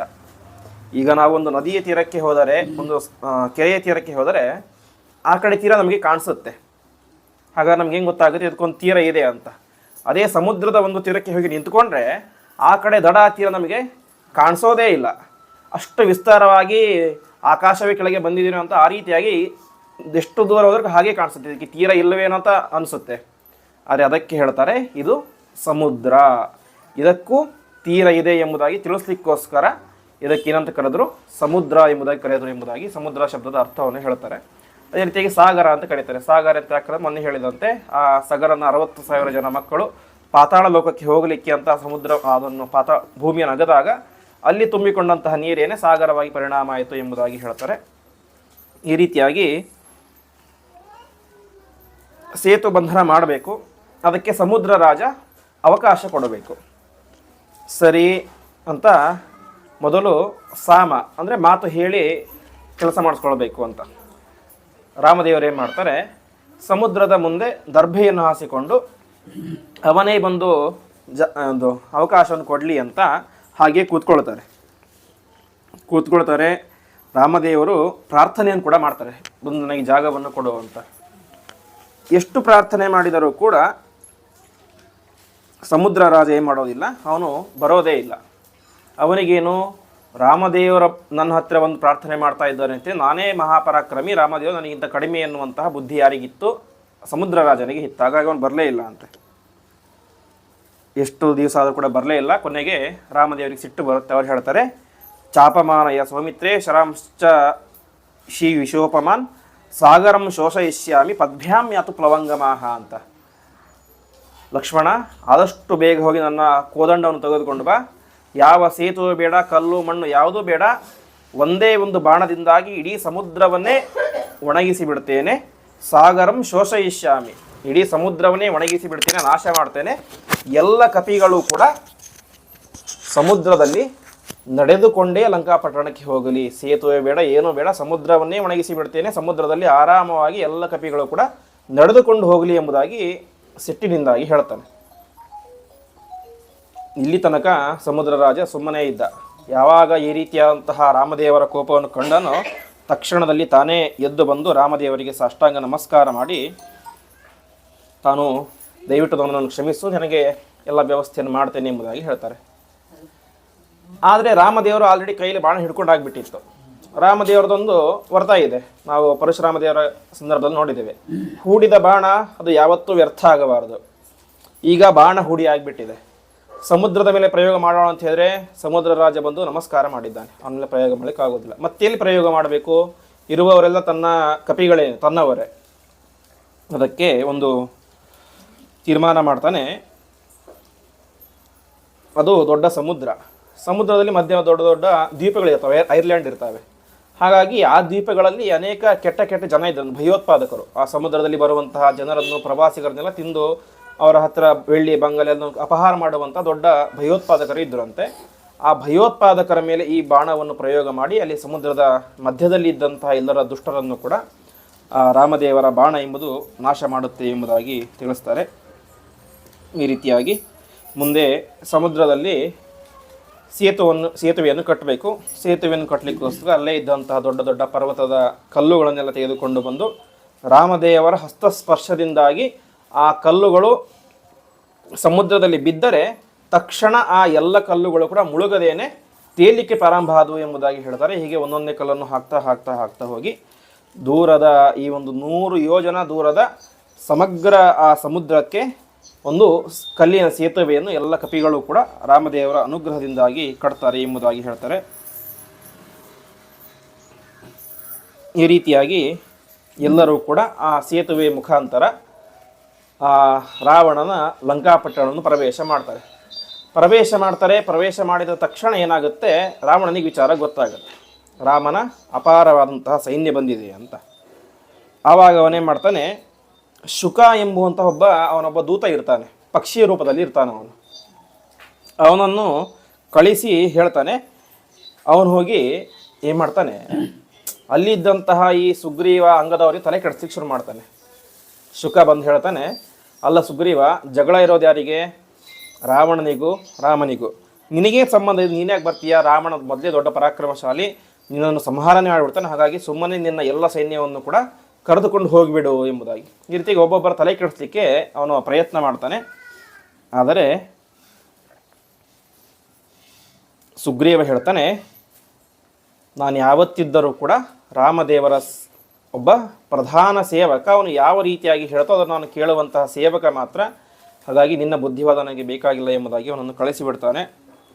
ಹೀಗೆ ಶುಕ ಅವನೇ ಬಂದಿದ್ದ, ಇವರಿಬ್ಬರಲ್ಲೇ ಜಗಳ ಹುಟ್ಟಿಸ್ಬೇಕು ಅಂತ ಬಂದಿದ್ದ. ಆದರೆ ಇದ್ಯಾವುದು ಕೂಡ ಸಾಧ್ಯ ಆಗಲಿಲ್ಲ. ಈ ರೀತಿಯಾಗಿ ಸುಗ್ರೀವನ ಒಂದು ವಿಶಿಷ್ಟವಾದಂತಹ ಮನಸ್ಸನ್ನು ತಿಳಿಸ್ತಾರೆ. ಇಷ್ಟೆಲ್ಲ ಆಯಿತು. ಕೊನೆಗೆ ಯುದ್ಧ ಮಾಡೋದಂತ ತೀರ್ಮಾನ ಆಯಿತು. ಆದರೆ ರಾಮದೇವರು ಕೂಡ ಒಬ್ಬ ರಾಜ ಯಾವ ರೀತಿಯಾಗಿ ವರ್ತನೆ ಮಾಡಬೇಕು ಅಂತ ಗೊತ್ತಿರುತ್ತೆ. ಹಾಗಾಗಿ ಅವರೇನು ಮಾಡ್ತಾರೆ, ಒಬ್ಬ ರಾಯಭಾರಿಯನ್ನು ಕಳಿಸ್ತಾರೆ ಅಂತೆ ರಾವಣನ ಹತ್ತಿರ. ರಾಯಭಾರಿ ಯಾರು ಅಂತೇಳಿ ಅಂಗದ, ವಾಲಿಯ ಮಗ, ಮಹಾಪರಾಕ್ರಮಶಾಲಿಯಾದಂತಹ ಅಂಗದ. ಅವನು ಹೋಗಿ ಹೇಳ್ತಾನೆ, ಸುಮ್ಮನೆ ಸೀತೆಯನ್ನು ಒಪ್ಪಿಸಿದರೆ ನಿಮಗೂ ಕ್ಷೇಮ, ನಮಗೂ ಕ್ಷೇಮ, ಯಾವ ಯುದ್ಧ ರಕ್ತಪಾತ ಯಾವುದೂ ಇರೋದಿಲ್ಲ, ನೀನು ಆರಾಮಾಗಿ ಇರ್ತೀಯ. ಹಾಗಾಗಿ ನೀನು ಸೀತೆಯನ್ನು ವಾಪಸ್ ಒಪ್ಪಿಸಿಬಿಡು ಎಂಬುದಾಗಿ ಅಂಗದನ ಮೂಲಕ ರಾಮದೇವರು ಹೇಳಿ ಕಳಿಸ್ತಾರೆ ಅಂತೆ. ಆವಾಗ ಅಂಗದ ಭಾರಿ ಧೈರ್ಯಶಾಲಿ. ಅವನ ತಂದೆ ಯಾವ ರೀತಿಯಾಗಿ ಮಹಾಪರಾಕ್ರಮಶಾಲಿಯಾಗಿದ್ದನೋ ಇವನು ಕೂಡ ಅಷ್ಟೇ ಪರಾಕ್ರಮಶಾಲಿಯಾಗಿದ್ದ. ಹಾಗಾಗಿ ಅವನು ಅಲ್ಲಿ ಹೋಗ್ತಾನೆ. ಆದರೆ ರಾವಣ ಯಥಾವತ್ತಾಗಿ ಸಂಧಾನಕ್ಕೆ ಒಪ್ಪೋದಿಲ್ಲ. ನಮಗೆ ಯುದ್ಧ ಮಾಡೇ ಮಾಡ್ತೇನೆ, ಯುದ್ಧದಲ್ಲಿ ಎಲ್ಲರನ್ನು ಕೂಡ ಸಂಹಾರ ಮಾಡಿ ನಾನೇ ಸೀತೆಯನ್ನು ವಿವಾಹವಾಗ್ತೇನೆ ಎಂಬುದಾಗಿ ಹೇಳ್ತಾರೆ. ಇಷ್ಟೆಲ್ಲ ಆಯಿತು. ರಾಮದೇವರಿಗೆ ವಾಲಿಯ ಮೇಲೆ ಒಂದು ಸಿಟ್ಟಿತ್ತು. ನನ್ನನ್ನು ಕಟ್ಟಿಕೊಂಡು ಹೋಗಿ ಚಿಕ್ಕ ಮಗು ಅಂಗದ ಅವನು ತೊಟ್ಟಿಲಿಕ್ಕೆ ಕಟ್ಬಿಟ್ಟಿದ್ದ ಅಂತ. ಈಗ ಅದೇ ಅಂಗದ ದೊಡ್ಡವನಾಗಿ ಬಂದಿದ್ದಾನೆ, ನನ್ನನ್ನು ಈ ಅಂಗದನ್ನು ತೊಟ್ಟಿಲಿಕ್ಕೆ ಕಟ್ಟಿದ್ದಲ್ಲ ಅಂತ ಅವನ ಮೇಲೆ ಸಿಟ್ಟಿನಿಂದ ಅವನನ್ನು ಸಂಹಾರ ಮಾಡಬೇಕು ಅಂತ ಅವನು ತೀರ್ಮಾನ ಮಾಡಿ ತಕ್ಷಣದಲ್ಲಿಯೇ 4 ಜನ ರಾಕ್ಷಸರನ್ನು, ರಾಕ್ಷಸರನ್ನು ಅಂಗದನನ್ನು ಸಂಹಾರ ಮಾಡಿ ಎಂಬುದಾಗಿ ಕಳಿಸ್ತಾನೆ. ಆದರೆ ಅಂಗದ ತಕ್ಷಣದಲ್ಲಿಯೇ ಅವನೊಬ್ಬ ಕಪಿ. ಯಾವಾಗ ಆ 4 ಜನ ರಾಕ್ಷಸರ ಹತ್ತಿರ ಬಂದರೂ ತಕ್ಷಣದಲ್ಲಿಯೇ ಅಲ್ಲಿಂದಾಗಿ ನೇರವಾಗಿ ಆಕಾಶಕ್ಕೆ ನೆಗೆದು ರಾಮದೇವರು ಎಲ್ಲಿದ್ದರೂ ಅಲ್ಲಿಗೆ ವಾಪಸ್ ಬಂದು ಹೇಳ್ತಾರೆ, ರಾವಣನಿಗೆ ಬುದ್ಧಿವಾದವನ್ನು ಹೇಳಿ ಯಾವ ರೀತಿಯಾದ ಪ್ರಯೋಜನವೂ ಇಲ್ಲ, ಹಾಗಾಗಿ ನಾವು ಯುದ್ಧವನ್ನೇ ಮಾಡಬೇಕು ಎಂಬುದಾಗಿ ತಿಳಿಸ್ತಾನೆ. ಈ ರೀತಿಯಾಗಿ ಈ ವಿಚಾರ ರಾವಣನಿಗೂ ಗೊತ್ತಾಗುತ್ತೆ. ಕೊನೆಗೆ ಯುದ್ಧ ಎಂಬುದು ನಿಶ್ಚಯ ಅಂತ ಆಗುತ್ತೆ. ಲಂಕಾಪಟ್ಟಣದ 4 ದಿಕ್ಕಿನಲ್ಲಿ 4 ಜನ ಪರಾಕ್ರಮಶಾಲಿಗಳನ್ನು ರಾವಣ ಯುದ್ಧಕ್ಕೆ ಅಂತ ನಿಲ್ಲಿಸ್ತಾನೆ. ಅದೇ ರೀತಿ ರಾಮದೇವರು ಕೂಡ 4 ಜನ ಪ್ರಧಾನ ವೀರರನ್ನು ನಿಲ್ಲಿಸ್ತಾರೆ. ವಿಶೇಷವಾಗಿ ಪಶ್ಚಿಮ ದಿಕ್ಕಿಗೆ ಇಂದ್ರಜಿತ್ ಅಂತ ಹೇಳಿದ್ರೆ ಅವನ ಹೆಸರೇ ಇಂದ್ರನನ್ನು ಗೆದ್ದಂಥವನು ಅಂತ. ಇಂದ್ರಜಿತವನ್ನು ನಿಲ್ಲಿಸ್ತಾರೆ. ಪಶ್ಚಿಮ ದಿಕ್ಕಿಗೆ. ಅದಕ್ಕೆ ಪ್ರತಿಯಾಗಿ ಇಂದ್ರಜಿದ್ದುವಿಗೆ ಸರಿಸಮಾನ ವೀರ ಅಂತ ಹೇಳಿದ್ರೆ ಅದು ಹನುಮಂತ ದೇವರು. ಹಾಗಾಗಿ ಹನುಮಂತನನ್ನು ಪಶ್ಚಿಮ ದಿಕ್ಕಿಗೆ ರಾಮದೇವರು ಕಳಿಸ್ತಾರೆ. ಹನುಮಂತ ದೇವರು ಅವನ ಹಿಂದೆ ಅಪಾರವಾದಂತಹ ಸೈನ್ಯ. ಇನ್ನು ಪೂರ್ವ ದಿಕ್ಕಿಗೆ ಪ್ರಹಸ್ತ ಎಂಬಂತಹ ದೊಡ್ಡ ವೀರ, ಅವನಿಗೆ ಪ್ರತಿಯಾಗಿ ರಾಮದೇವರು ನೀರ ಎಂಬಂತಹ ಕಪಿಯನ್ನು ಕಳಿಸ್ತಾರೆ. ಮತ್ತು ದಕ್ಷಿಣ ದಿಕ್ಕಿನಲ್ಲಿ ವಜ್ರದಂಷ್ಟ್ರ ಎಂಬಂತಹ ಒಬ್ಬ ವೀರ ಬರ್ತಾನೆ, ಅವನಿಗೆ ಪ್ರತಿಯಾಗಿ ಅಂಗದ, ವಾಲಿಯ ಮಗನಾದಂತಹ ಅಂಗದ. ಇನ್ನು ಸೇನೆಯ ಮಧ್ಯಭಾಗದಲ್ಲಿ ರಾಮದೇವರು ಸುಗ್ರೀವನನ್ನು ನೆಲೆಸಿರ್ತಾರೆ. ಯಾಕಂದರೆ ಎಲ್ಲ ಕಪಿಗಳಿಗೆ ರಾಜ ಸುಗ್ರೀವ, ಅವನು ಹೇಳಿದ ರೀತಿ ಕೇಳ್ತಾರೆ ಎಲ್ಲರೂ ಕೂಡ. ಹಾಗಾಗಿ ನೀನು ಮಧ್ಯದಲ್ಲಿ ಇರು, ಯಾವ ರೀತಿ ವ್ಯವಸ್ಥೆ ಮಾಡಬೇಕು ಎಲ್ಲವನ್ನು ಕೂಡ ಮಾಡು ಅಂತ ತಿಳಿಸ್ತಾರೆ. ಕೊನೆಗೆ ಉತ್ತರ ದಿಕ್ಕಿನಲ್ಲಿ ರಾವಣ ನಿಂತಿರ್ತಾನೆ. ಆ ರಾವಣನ ಜೊತೆ ಯುದ್ಧ ಮಾಡಲಿಕ್ಕೆ ಅಂತ ರಾಮದೇವರು ಸ್ವತಃ ತಾವೇ ಉತ್ತರ ದಿಕ್ಕಿಗೆ ಮುಂದೆ ನಿಂತುಕೊಂಡು ಯುದ್ಧ ಮಾಡಲಿಕ್ಕೆ ಅಂತ ಪ್ರಾರಂಭ ಮಾಡ್ತಾರೆ. ಹೀಗೆ ಘನ ಘೋರವಾದಂತಹ ಯುದ್ಧ ಎಂಬುದು ಪ್ರಾರಂಭ ಆಗುತ್ತೆ. ಪ್ರಾರಂಭದಲ್ಲಿ ಕುಂಭ ಮತ್ತು ನಿಕುಂಭ ಎಂಬಂತಹ ಕುಂಭಕರ್ಣನ ಮಕ್ಕಳು, ರಾವಣನ ಸಹೋದರ ಕುಂಭಕರ್ಣ, ಅವನೇನು ಯುದ್ಧಕ್ಕೆ ಬಂದಿಲ್ಲ, ಅವನು ಮಲಗಿಕೊಂಡು ಬಿಟ್ಟಿದ್ದ. ಹಾಗೆಯೇ ಅವನ ಮಕ್ಕಳು ಬಂದಿರ್ತಾರೆ, ಕುಂಭ ಮತ್ತು ನಿಕುಂಭ ಅಂತ. ಆ ಕುಂಭ ಎಂಬಂತಹ ನಿಕುಂಭ ಅವರಿಬ್ಬರೂ ಕೂಡ ವಿಶೇಷವಾದಂತಹ ಯುದ್ಧವನ್ನು ಮಾಡಲಿಕ್ಕೆ ಶುರು ಮಾಡ್ತಾರೆ. ಅವರಿಬ್ಬರು ಮಹಾಪರಾಕ್ರಮಶಾಲಿಗಳು, ಕುಂಭಕರ್ಣನ ಮಕ್ಕಳು. ಯುದ್ಧ ಮಾಡ್ತಾ ಮಾಡ್ತಾ ಕೊನೆಗೆ ಆ ಸುಗ್ರೀವ ಏನು ಮಾಡ್ತಾನೆ, ಆ ಕುಂಭ ಮತ್ತು ನಿಕುಂಭರಲ್ಲಿ ಕುಂಭನನ್ನು ಸಂಹಾರ ಮಾಡ್ತಾನೆ ಅಂತೆ. ಸುಗ್ರೀವ ಕುಂಭನನ್ನು ಸಂಹಾರ ಮಾಡ್ತಾನೆ.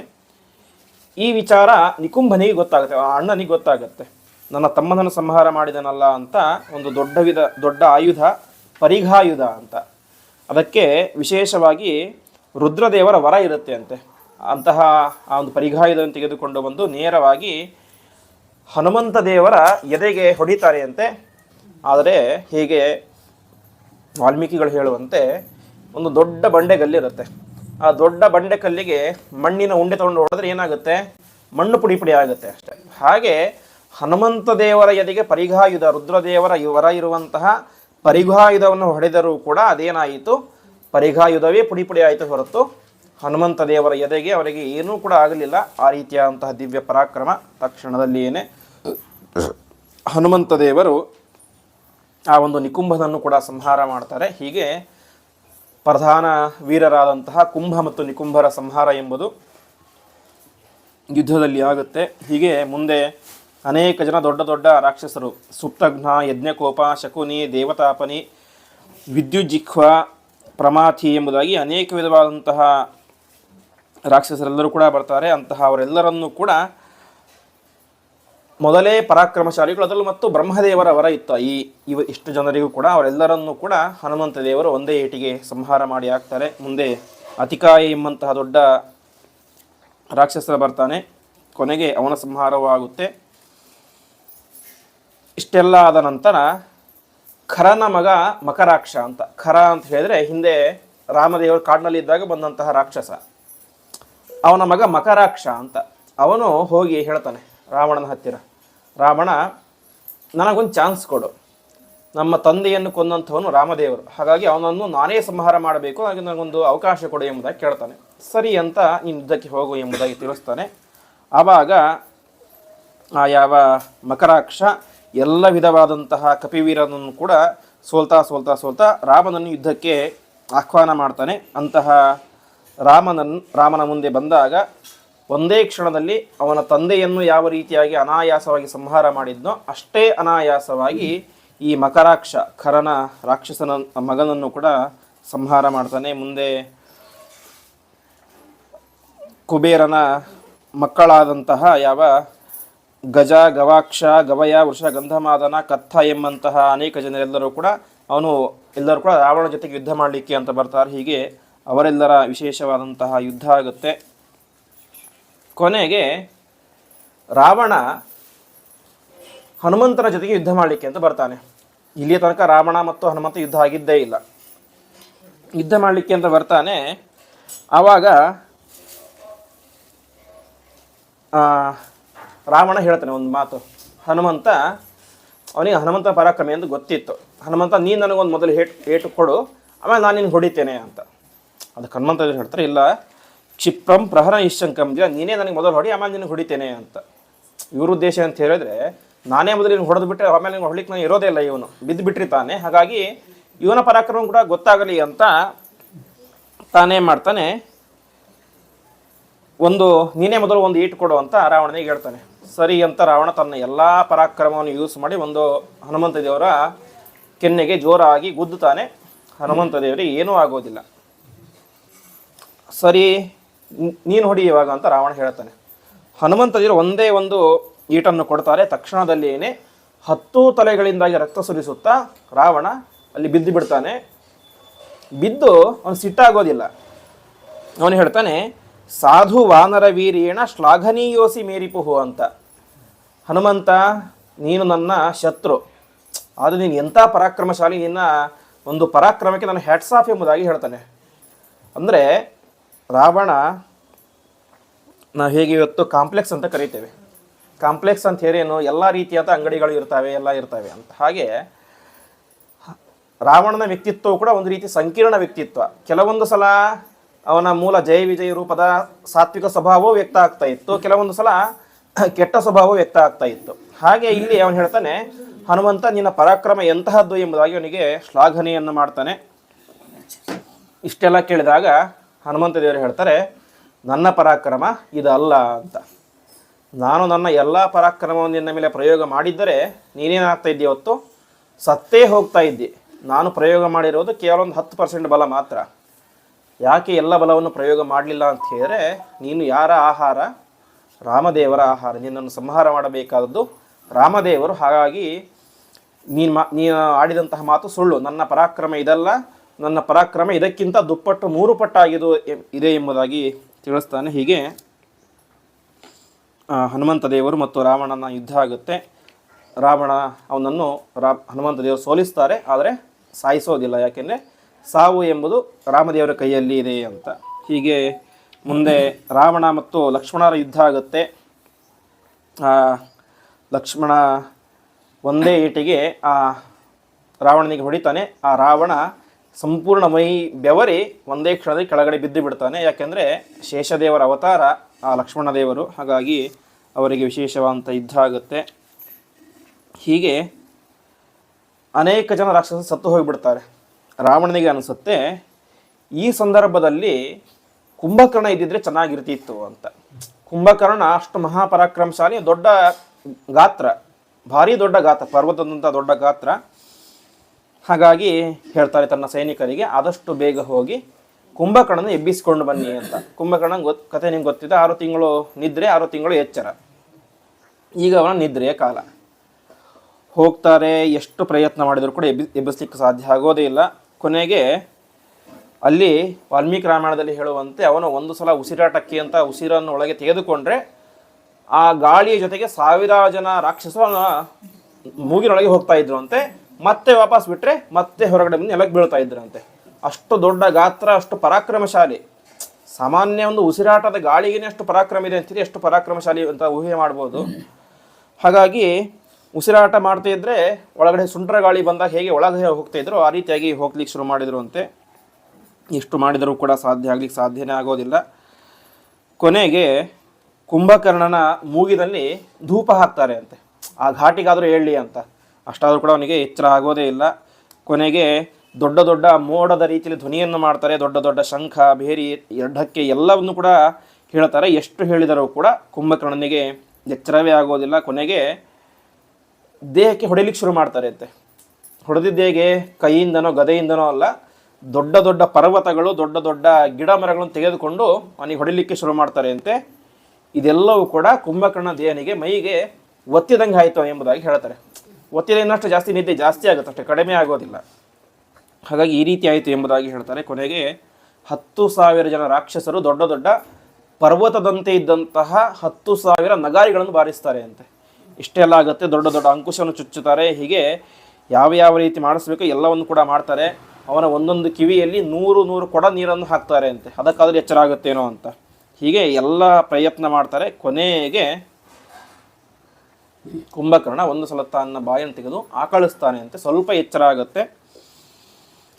ಆವಾಗ ಅವರೆಲ್ಲವನ್ನು ಕೂಡ ಹೇಳ್ತಾರೆ, ಈ ರೀತಿಯಾಗಿ ನಿಮ್ಮ ಅಣ್ಣ ಕಷ್ಟದಲ್ಲಿ ಇದ್ದಾನೆ, ಬಂದು ಸಹಾಯ ಮಾಡು ಎಂಬುದಾಗಿ ತಿಳಿಸ್ತಾರೆ.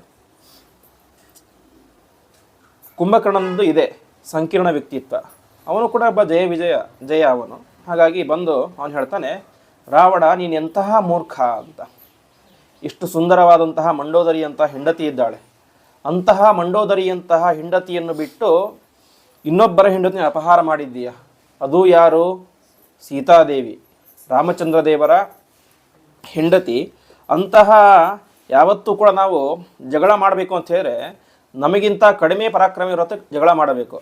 ರಾಮದೇವರು ಮಹಾಪರಾಕ್ರಮಶಾಲಿ, ಅವನ ಮುಂದೆ ನಾವೆಲ್ಲಿ ಅವನ ಜೊತೆಗೆ ಯುದ್ಧ ಮಾಡಲಿಕ್ಕೆ ನೀನು ಯಾಕೆ ಜಗಳ ಕಟ್ಕೊಂಡು ಸುಮ್ಮನೆ ಬಿಟ್ಟು ಕೊಟ್ಟು ಬಿಡಿ ಎಂಬುದಾಗಿ ಹೇಳ್ತಾನೆ ಕುಂಭಕರ್ಣನು ಕೂಡ. ಆವಾಗ ರಾವಣ ಸಿಟ್ಟು ಬರುತ್ತೆ. ಕುಂಭಕರ್ಣ ನನ್ನ ತಪ್ಪು ಇರಬಹುದು, ಆದರೆ ಯುದ್ಧ ಮಾಡಲಿಕ್ಕೆ ನನ್ನ ನಿಶ್ಚಯ ಆಗಿದೆ. ಯುದ್ಧ ಮಾಡಲಿಕ್ಕೆ ಅಂತ ನಿಶ್ಚಯ ಆದಮೇಲೆ ರಾಮನಿ ತೆಗೆದುಕೊಂಡು ನಿನ್ನ ಸೀತೆಯನ್ನು ಕೊಟ್ಟರೆ ಅದು ನನ್ನ ಮರ್ಯಾದೆ ಕಡಿಮೆ ಆಗುತ್ತೆ, ನನ್ನ ಪರಾಕ್ರಮ ಕಡಿಮೆ ಆದ ರೀತಿಯಾಗಿ ಆಗುತ್ತೆ. ಹಾಗಾಗಿ ನಿನ್ನಂತಹ ತಮ್ಮ ಇರಬೇಕಾದ್ರೆ ನಾನು ಯಾಕೆ ಒಪ್ಪಿಸಬೇಕು ಎಂಬುದಾಗಿ ಅವನು ನುಬ್ಬಿಸ್ತಾನೆ. ಆವಾಗ ಅವನಿಗೂ ಮತ್ತೆ ಬುದ್ಧಿ ಕೆಟ್ಟದಾಗುತ್ತೆ. ಸರಿ ಅಂತ ಯುದ್ಧ ಮಾಡಲಿಕ್ಕೆ ಅಂತ ತೀರ್ಮಾನ ಮಾಡ್ತಾನೆ. ಕುಂಭಕರ್ಣ ರಣರಂಗಕ್ಕೆ ಕಾಲಿಡ್ತಾನೆ. ಕಾಲಿಟ್ಟ ತಕ್ಷಣ ಅವನ ಭಯಂಕರವಾದಂತಹ ರೂಪವನ್ನು ನೋಡಿ ಎಲ್ಲ ಕಪಿಗಳು ಕೂಡ ಜೋರಾಗಿ ಓಡ್ಲಿಕ್ಕೆ ಶುರು ಮಾಡಿಬಿಡ್ತಾರೆ ಅಂತೆ. ಅವರೆಲ್ಲರೂ ಕೂಡ ರಾಕ್ಷಸರನ್ನು ನೋಡಿದ್ರು. ರಾಕ್ಷಸರನ್ನು ತಮಗಿಂತ ಡಬಲ್ ಇರ್ತಾಯಿದ್ರು, ಟೇಬಲ್ ಇರ್ತಾಯಿದ್ರು ಅಷ್ಟೇ. ಈ ಕುಂಭಕರ್ಣ ಪರ್ವತದ ಗಾತ್ರದ ದೊಡ್ಡ ಗಾತ್ರ, ದೊಡ್ಡ ಶರೀರ. ಹಾಗಾಗಿ ಅವರಿಗೆ ಕೆಲವೊಬ್ಬ ಕಪಿವೀರರಂತರೂ ಕೂಡ ವಾಪಸ್ ಹೊಡೆ ಹೋಗ್ಬಿಟ್ರು ಅಂತೆ. ಎಲ್ಲಿಗಂದರೆ ಸಮುದ್ರದ ಆ ಕಡೆ ತೀರಕ್ಕೆ ಹೋಗ್ಬಿಟ್ರು ಅಂತೆ. 100 ಯೋಜನ ಅವನ ಗಾತ್ರವನ್ನು ನೋಡಿ ಹೆದರಿ ಹೋಗ್ಬಿಟ್ರು ಎಂಬುದಾಗಿ ತಿಳಿಸ್ತಾರೆ. ಆ ರೀತಿಯಂಥ ಭಯಂಕರ ಗಾತ್ರ ಲಂಕಾಪಟ್ಟಣದಿಂದಾಗಿ ಇಡೀ ರಾಮೇಶ್ವರ ತನಕ ಓಡೋಗ್ಬಿಟ್ರು ಎಂಬುದಾಗಿ ತಿಳಿಸ್ತಾರೆ. ಹೀಗೆ ಆ ಒಂದು ಯಾವ ಕುಂಭಕರ್ಣ ಜೋರಾಗಿ ಯುದ್ಧ ಮಾಡಲಿಕ್ಕೆ ಶುರು ಮಾಡ್ತಾನೆ. ಎಷ್ಟು ಪ್ರಯತ್ನ ಮಾಡಿದರೂ ಕೂಡ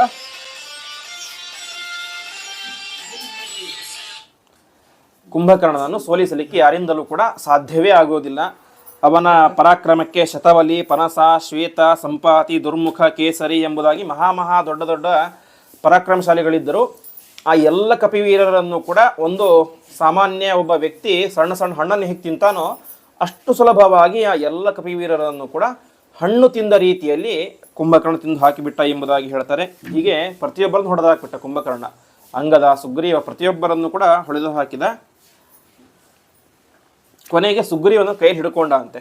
ಸುಗ್ರೀವನನ್ನು ಕೈಯಲ್ಲಿ ಹಿಡ್ಕೊಂಡು ತಿನ್ನಬೇಕು ಅಂತ ಬಾಯಲ್ಲಿ ಹಾಕೊಳ್ತಾ ಇದ್ದ. ತಕ್ಷಣವೇ ಸುಗ್ರೀವ ಕೈಯಿಂದಾಗಿ ಜಾರಿಕೊಂಡು ಹಾರಿಬಿಟ್ಟ. ಹೀಗೆ ಇಷ್ಟೆಲ್ಲ ಆಯಿತು. ರಾಮದೇವರಿಗೆ ಗೊತ್ತಾಗುತ್ತೆ. ಹೀಗೆ ಬಿಟ್ಟುಬಿಟ್ರೆ ಕಪಿಗಳನ್ನೆಲ್ಲ ಈ ಕುಂಭಕರ್ಣ ನಾಶ ಮಾಡಿಬಿಡ್ತಾನೆ. ಹಾಗಾಗಿ ಇವನನ್ನು ಸಂಹಾರ ಮಾಡಬೇಕು ಅಂತ ತೀರ್ಮಾನ ಮಾಡ್ತಾರೆ. ಹೀಗೆ ಸಂಹಾರ ಮಾಡಿ ಅವನ 2 ಕೈಗಳನ್ನು ಕೂಡ ಕತ್ತರಿಸಿ, ಅವನ 2 ಕಾಲುಗಳನ್ನು ಕೂಡ ಕತ್ತರಿಸಿ, ಕೊನೆಗೆ ಅವನ ತಲೆಯನ್ನು ಕತ್ತರಿಸಿ ಕುಂಭಕರ್ಣನ ಸಂಹಾರವನ್ನು ಮಾಡ್ತಾರೆ. ಸರಿ, ಸಂಹಾರ ಮಾಡಿದರು. ಸಂಹಾರ ಮಾಡಿದ ತಕ್ಷಣ ಅವನ ದೇಹ ಅಲ್ಲೇ ಬಿದ್ದುಬಿಟ್ರೆ ಏನಾಗುತ್ತೆ, ಅದರ ಕೆಳಗಡೆ ಇಡೀ ಕಪಿಸೈನ್ಯ ಅಪ್ಪಚ್ಚಿಯಾಗಿ ಹೋಗ್ಬಿಡುತ್ತೆ. ಅದಕ್ಕೆ ಒಂದು ತೀರ್ಮಾನ ಮಾಡ್ತಾರೆ. ಬಾಣದಿಂದಾಗಿ ಅವನ ಸಮಗ್ರ ದೇಹ ಎಂಬುದು ಸಮುದ್ರದಲ್ಲಿ ಹೋಗಿ ಬೀಳುವಂತೆ ಮಾಡ್ತಾರೆ. ಹೀಗೆ ಸಮುದ್ರದಲ್ಲಿ ಬಿದ್ದಂತಹ ಅವನ ದೇಹವನ್ನು ಅಲ್ಲೇ ಇದ್ದಂತಹ ಎಲ್ಲ ಜಲಚರ ಪ್ರಾಣಿಗಳು, ದೊಡ್ಡ ತಿಮಿಂಗಲ, ಮೀನು, ಪ್ರತಿಯೊಂದು ಪ್ರಾಣಿಗಳು ಕೂಡ ತಿಂದು ಅವನ ದೇಹವನ್ನು ನಾಶ ಮಾಡ್ತವೆ ಎಂಬುದಾಗಿ ತಿಳಿಸ್ತಾರೆ. ಹೀಗೆ ರಾಮದೇವರ ಅವತಾರ ಮಾಡಿದ್ದು ದುಷ್ಟರ ಸಂಹಾರ ಮಾಡಲಿಕ್ಕೋಸ್ಕರ. ಅದರಲ್ಲೂ ಪ್ರಧಾನವಾಗಿ ರಾವಣ, ಕುಂಭಕರ್ಣ. ಯಾಕಂದರೆ ಇವರಿಬ್ಬರೇ ಜಯ ವಿಜಯರು. ನನ್ನ 3 ಜನ್ಮದಲ್ಲಿಯೂ ಕೂಡ ನೀವೇ ನನ್ನನ್ನು ಸಂಹಾರ ಮಾಡಬೇಕು ಅಂತ ಪ್ರಾರ್ಥನೆ ಮಾಡಿದ್ರು. ಅದರ ಅಂಗವಾಗಿ ವರಾಹ ಮತ್ತು ನರಸಿಂಹರೂಪದಿಂದಾಗಿ ಹಿರಣ್ಯಾಕ್ಷ, ಹಿರಣ್ಯಕಶಿಪನ್ನು ಸಂಹಾರ ಮಾಡಿದ್ದ. ಈಗ ರಾಮರೂಪದಿಂದಾಗಿ ಈ ರಾವಣ, ಕುಂಭಕರ್ಣರನ್ನು ಸಂಹಾರ ಮಾಡ್ತಾ ಇದ್ದಾರೆ. ಇಲ್ಲಿ ವಾಲ್ಮೀಕಿಗಳನ್ನು ಚಿಂತನೆಯನ್ನು ಮಾಡ್ತಾರೆ. ಕುಂಭಕರ್ಣನ ಶರೀರ ಎಷ್ಟು ದೊಡ್ಡದಾಗಿ ಇತ್ತು ಅಂತ ಅವರು ಹೇಳ್ತಾರೆ. 3 ಲಕ್ಷ ಯೋಜನ ವಿಸ್ತೀರ್ಣವಾಗಿತ್ತು ಕುಂಭಕರ್ಣನ ಶರೀರ ಅಂತ. ಅಂತಹ ಕುಂಭಕರ್ಣನ ಶರೀರವನ್ನು ಎಲ್ಲಿ ಹಾಕಿದ ರಾಮಚಂದ್ರ? ಸಮುದ್ರದಲ್ಲಿ ಹಾಕಿದ ಅಂತ ಹೇಳ್ತಾರೆ. ಸಮುದ್ರ ಇದ್ದದ್ದು ಎಷ್ಟು? 1 ಲಕ್ಷ ಯೋಜನ ಅಂತೆ.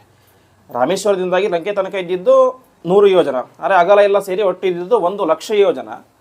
3 ಲಕ್ಷ ಯೋಜನದ ಕುಂಭಕರ್ಣನ ಶರೀರವನ್ನು 1 ಲಕ್ಷ ಯೋಜನ ಇರುವಂತಹ ಇದರಲ್ಲಿ ಹೇಗೆ ಹಾಕಿದ? ಇದು ಹೇಗೆ ಸಾಧ್ಯ?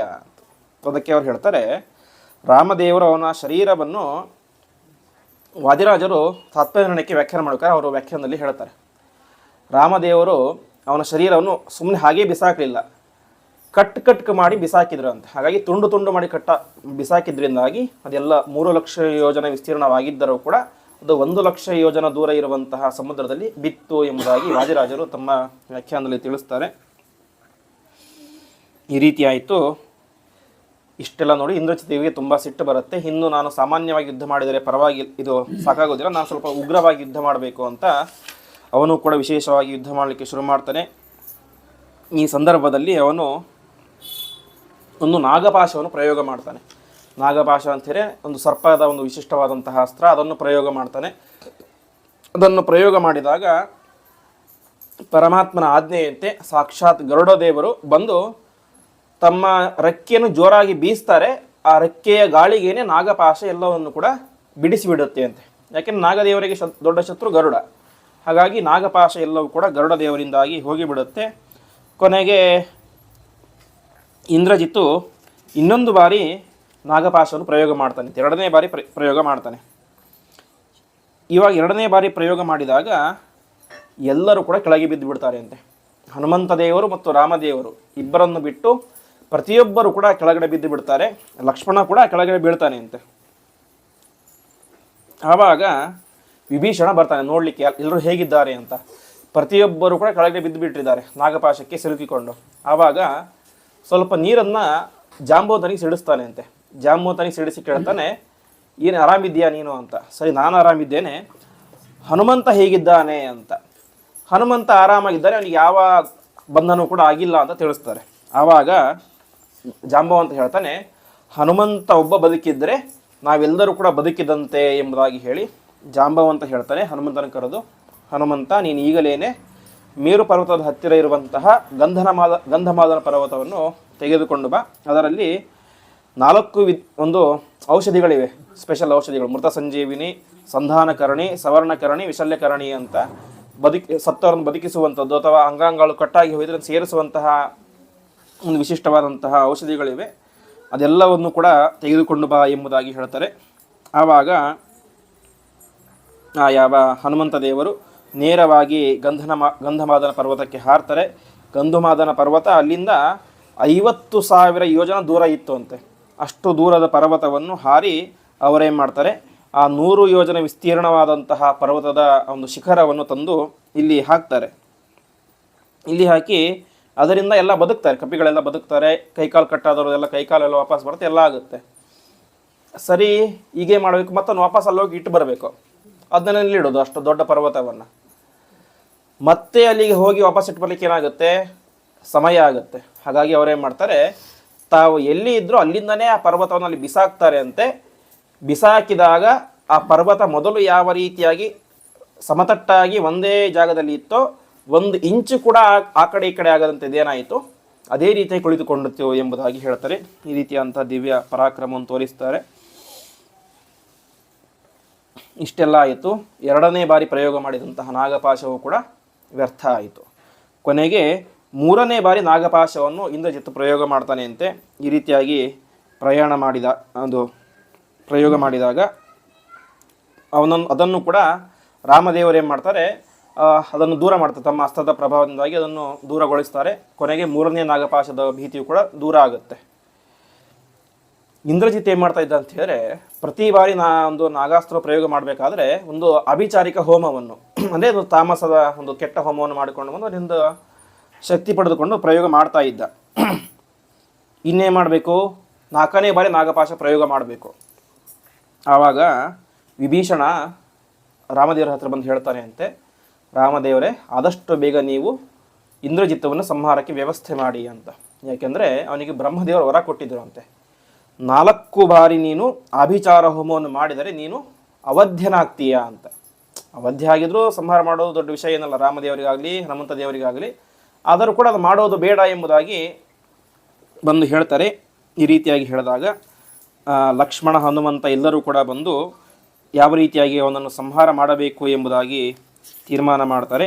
ಈ ರೀತಿಯಾಗಿ ಆದಾಗ ಕೊನೆಗೆ ಈ ವಿಚಾರ ಯಾರಿಗೆ ಗೊತ್ತಾಗುತ್ತೆ, ಇಂದ್ರಜಿತ್ತು ಗೊತ್ತಾಗುತ್ತೆ ಅಂತ. ವಿಭೀಷಣ ನನ್ನ ಸೀಕ್ರೆಟನ್ನು ಯಾರಿಗೆ ಹೇಳಿಬಿಟ್ಟ, ರಾಮನಿಗೆ ಹೇಳಿಬಿಟ್ಟ ಅಂತ ಬೈಲಿಕ್ಕೆ ಶುರು ಮಾಡ್ತಾನೆ. ನೀನು ನನ್ನ ಚಿಕ್ಕಪ್ಪ ಅಂಥೇಳಿ ತಂದೆಗೆ ಸಮಾನನಾದಂತಹ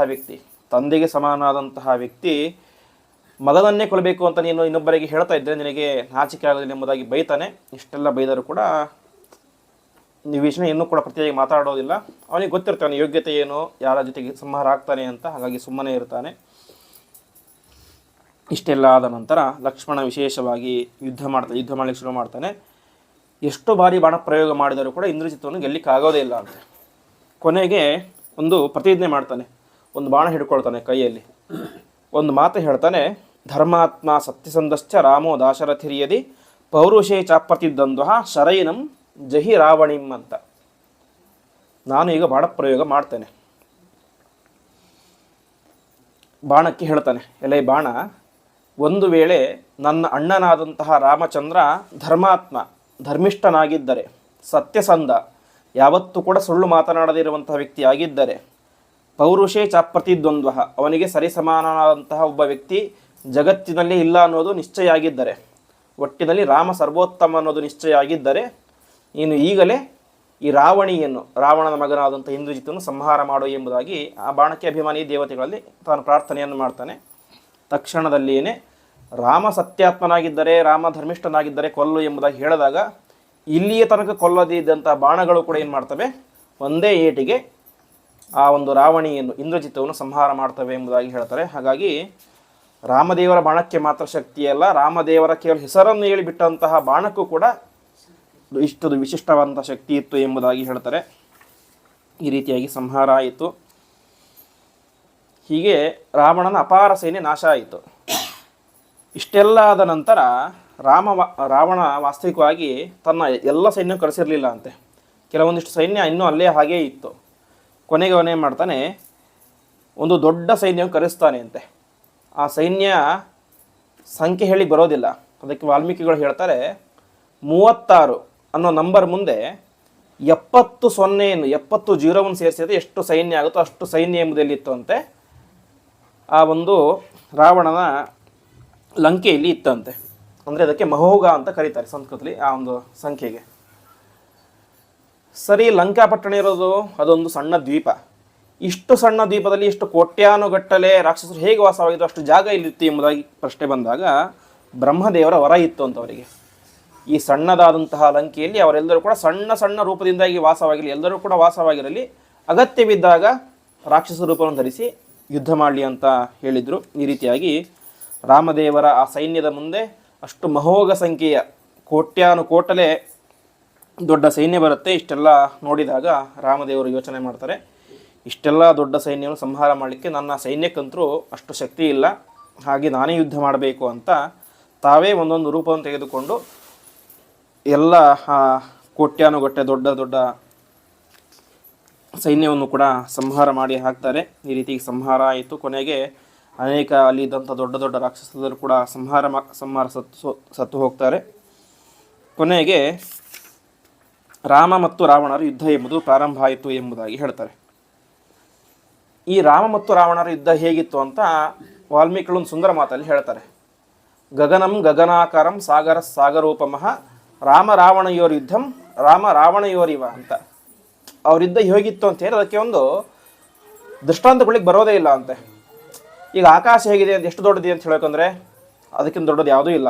ಆಕಾಶಕ್ಕೆ ಆಕಾಶವೇ ದುಷ್ಟ ಅಂತ, ಸಾಗರಕ್ಕೆ ಸಮುದ್ರಕ್ಕೆ ಯಾವುದು ದುಷ್ಟ ಅಂತ, ಸಮುದ್ರವೇ ದುಷ್ಟ ಅಂತ. ಹಾಗೆ ರಾಮ ರಾವಣರ ಯುದ್ಧವೂ ಕೂಡ ಆ ರೀತಿಯಾಗಿ ಭಯಾನಕವಾಗಿತ್ತು. ಅದಕ್ಕೆ ಇನ್ನೊಂದು ದೃಷ್ಟಾಂತ ಕೊಡಲಿಕ್ಕೆ ಸಾಧ್ಯನೇ ಇದ್ದಿಲ್ಲ. ಹಾಗಾಗಿ ಅಷ್ಟು ಭಯಂಕರವಾಗಿ ರಾಮದೇವರ ಮತ್ತು ರಾವಣರ ಯುದ್ಧ ಎಂಬುದು ಪ್ರಾರಂಭ ಆಯಿತು ಎಂಬುದಾಗಿ ಹೇಳ್ತಾರೆ. ಈ ರೀತಿಯಾಗಿ ರಾಮದೇವರು ವಿಶಿಷ್ಟವಾಗಿ ಅವನ ಜೊತೆ ಯುದ್ಧ ಮಾಡಲಿಕ್ಕೆ ಪ್ರಾರಂಭ ಆಗುತ್ತೆ. ಯುದ್ಧ ಮಾಡಬೇಕಾದರೆ ಅವನಿಗೆ ಹಿಂದೆ ಹೇಳಿದಂತೆ 10 ತಲೆಗಳು. ಅವನು ರಾಮನ ತಂದೆ ದಶರಥ ಆದರೆ ಇವನು ದಶಮುಖ, 10 ಮುಖಗಳು. ಒಂದು ತಲೆ ಕತ್ತರಿಸ್ತಿದ್ರು, ಮತ್ತೆ ತಲೆ ಹುಟ್ಟುತ್ತಾ ಇತ್ತು. ಹೀಗಾಗ್ತಾ ಇತ್ತು. ಕತ್ತರಿಸಿದಾಗ ಮತ್ತೆ ಮತ್ತೆ ಬರ್ತಾ ಇತ್ತು. ಇದನ್ನು ನೋಡಿ ಅಗಸ್ತ್ಯ ಮುಂತಾದಂಥ ಎಲ್ಲ ದೊಡ್ಡ ದೊಡ್ಡ ಋಷಿಗಳು ಬಂದು ರಾಮನ ಹತ್ತಿರ ಪ್ರಾರ್ಥನೆ ಮಾಡ್ತಾರೆ ಅಂತೆ. ರಾಮ, ಈ ಹುಡುಗಾಟ ಸಾಕು, ನಿನಗೂ ಗೊತ್ತಿದೆ ದಶಮುಖನನ್ನು ರಾವಣನನ್ನು ಹೇಗೆ ಸಂಹಾರ ಮಾಡಬೇಕು ಅಂತ. ಹಾಗಾಗಿ ಆದಷ್ಟು ಶೀಘ್ರದಲ್ಲಿ ನೀನು ಅವನನ್ನು ಸಂಹಾರ ಮಾಡು ಎಂಬುದಾಗಿ ಪ್ರಾರ್ಥನೆ ಮಾಡ್ತಾರೆ. ಈ ರೀತಿಯಾಗಿ ಪ್ರಾರ್ಥನೆ ಮಾಡಿದಾಗ ರಾವಣನನ್ನು ಸಂಹಾರ ಮಾಡುವಂಥ ವಿಶಿಷ್ಟವಾದಂತಹ ಬ್ರಹ್ಮಾಸ್ತ್ರವನ್ನು ರಾಮದೇವರು ತಮ್ಮ ಕೈಯಲ್ಲಿ ತೆಗೆದುಕೊಂಡು ಬ್ರಹ್ಮಾಸ್ತ್ರದಿಂದಾಗಿ ಯಾವ ರಾವಣನನ್ನು ಸಂಹಾರ ಮಾಡ್ತಾರೆ ಅಂತಹ ರಾವಣ ತನ್ನ 10 ತಲೆಗಳಿಂದಾಗಿ ರಕ್ತವನ್ನು ಸುರಿಸುತ್ತಾ ಆ ಮಹಾ ಸೈನ್ಯದ ಮಧ್ಯದಲ್ಲಿ ಬೀಳ್ತಾನೆ. ರಾವಣ ಬಿದ್ದಿದ್ದೇ ತಡ ಅವನ ಉಳಿದಂತಹ ಎಲ್ಲ ಸೈನ್ಯವು ಕೂಡ ಜೋರಾಗಿ ಶಬ್ದವನ್ನು ಮಾಡ್ತಾ ತಮ್ಮ ತಮ್ಮ ಮನೆಗಳಿಗೆ ಹೋಗಿಬಿಡುತ್ತೆ. ನಿಶ್ಚಯ ಆಯಿತು, ರಾಮದೇವರ ಸೈನ್ಯ ಗೆತ್ತು, ರಾಮದೇವರು ಗೆದ್ದರು ಅಂತ ಘೋಷಣೆ ಆಗುತ್ತೆ. ಇಷ್ಟೆಲ್ಲ ಆಯಿತು. ರಾಮದೇವರು ವಿಭೀಷಣನಿಗೆ ಮಾತು ಹೇಳ್ತಾರೆ, ವಿಭೀಷಣ ಆದಷ್ಟು ಬೇಗ ನೀನೇ ಮಾಡು, ರಾವಣನ ಅಂತ್ಯ ಸಂಸ್ಕಾರವನ್ನು ಮಾಡು ಅಂತ ತಿಳಿಸ್ತಾರೆ. ಅದಕ್ಕೆ ಅಲ್ಲಿದ್ದಂಥ ಎಲ್ಲರೂ ಹೇಳ್ತಾರೆ, ಇದ್ಯಾಕೆ ಮಾಡ್ತೀವಿ ರಾಮ, ಇಷ್ಟು ಮಹಾ ದೊಡ್ಡ ಕ್ರೂರ, ನಿನ್ನ ಹೆಂಡತಿಯನ್ನು ಅಪಹಾರ ಮಾಡಿದ್ದಾನೆ, ತಮ್ಮನ್ನೇ ಹೊರಗಡೆ ಹಾಕಿದ್ದಾನೆ, ಇಷ್ಟು ಕ್ರೂರಿಯಾದಂತಹ ಕೆಟ್ಟದಾದಂತಹ ಮಹಾ ತಾಮಸಿಯಾದಂತಹ ಈ ರಾವಣನಿಗೆ ಅಂತ್ಯ ಸಂಸ್ಕಾರ ಯಾಕೆ ಬೇಕು, ಯಾವುದೂ ಬೇಡ, ಬರೀ ಹದ್ದು ಗಿಡುಗ ಇವು ತಿಂದ್ಕೊಂಡು ಹೋಗ್ಬಿಡ್ಲಿ ಇವನ ಮಾಂಸವನ್ನು ಅಂತ ಹೇಳ್ತಾರೆ. ಅದಕ್ಕೆ ರಾಮದೇವರು ಮಾತು ಹೇಳ್ತಾರೆ, ಮರಣಾಂತಾನಿ ವೈರಾಣಿ ನಿರ್ವೃತ್ತಂ ನ ಪ್ರಯೋಜನಂ ಕ್ರಿಯತಾಮಸ್ಯ ಸಂಸ್ಕಾರ ಮಮಾಶೇಪ ಯಥಾತವ ಅಂತ.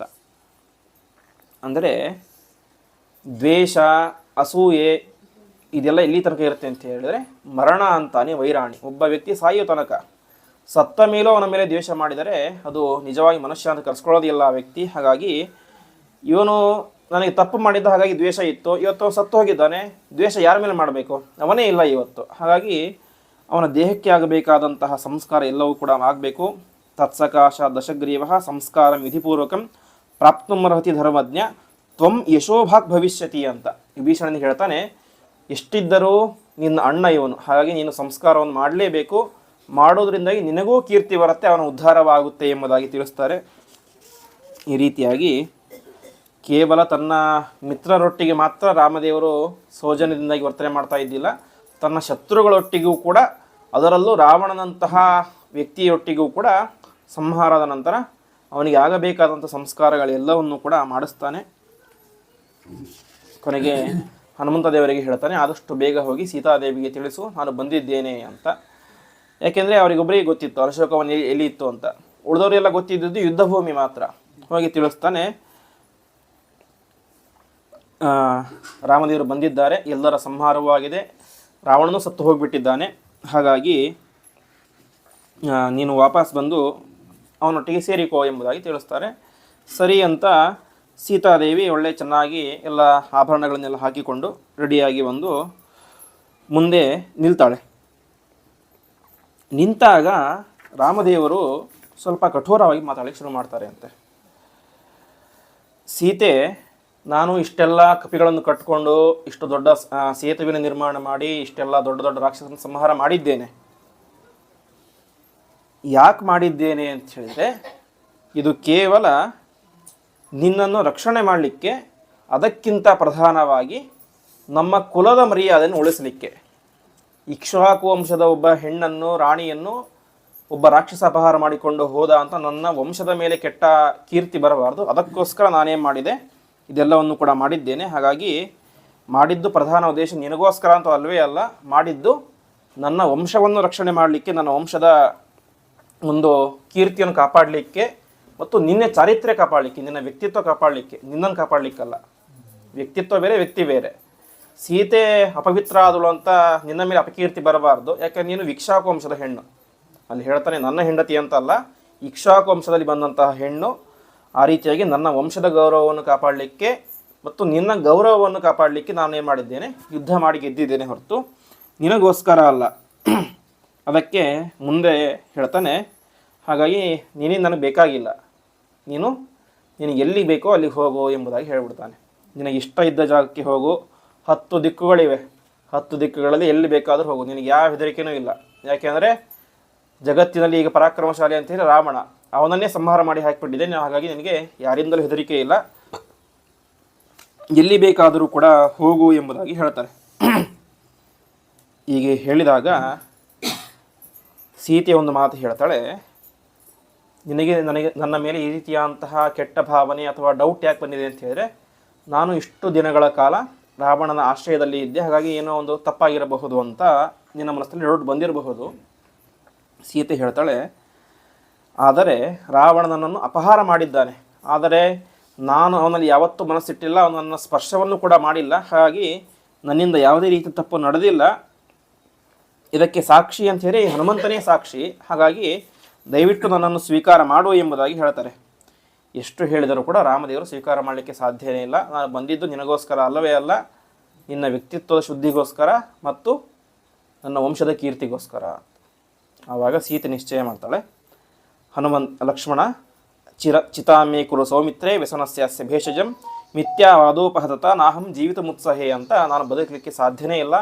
ಇಷ್ಟು ಒಂದು ಸುಳ್ಳಾದಂತಹ ಅಪವಾದವನ್ನು ಸ್ವತಃ ನನ್ನ ಗಂಡನೇ ನನ್ನ ಮೇಲೆ ಹಾಕಿಬಿಟ್ಟಿದ್ದಾನೆ. ಹಾಗಾಗಿ ನಾನು ಬದುಕಲಿಕ್ಕೆ ಸಾಧ್ಯ ಇಲ್ಲ.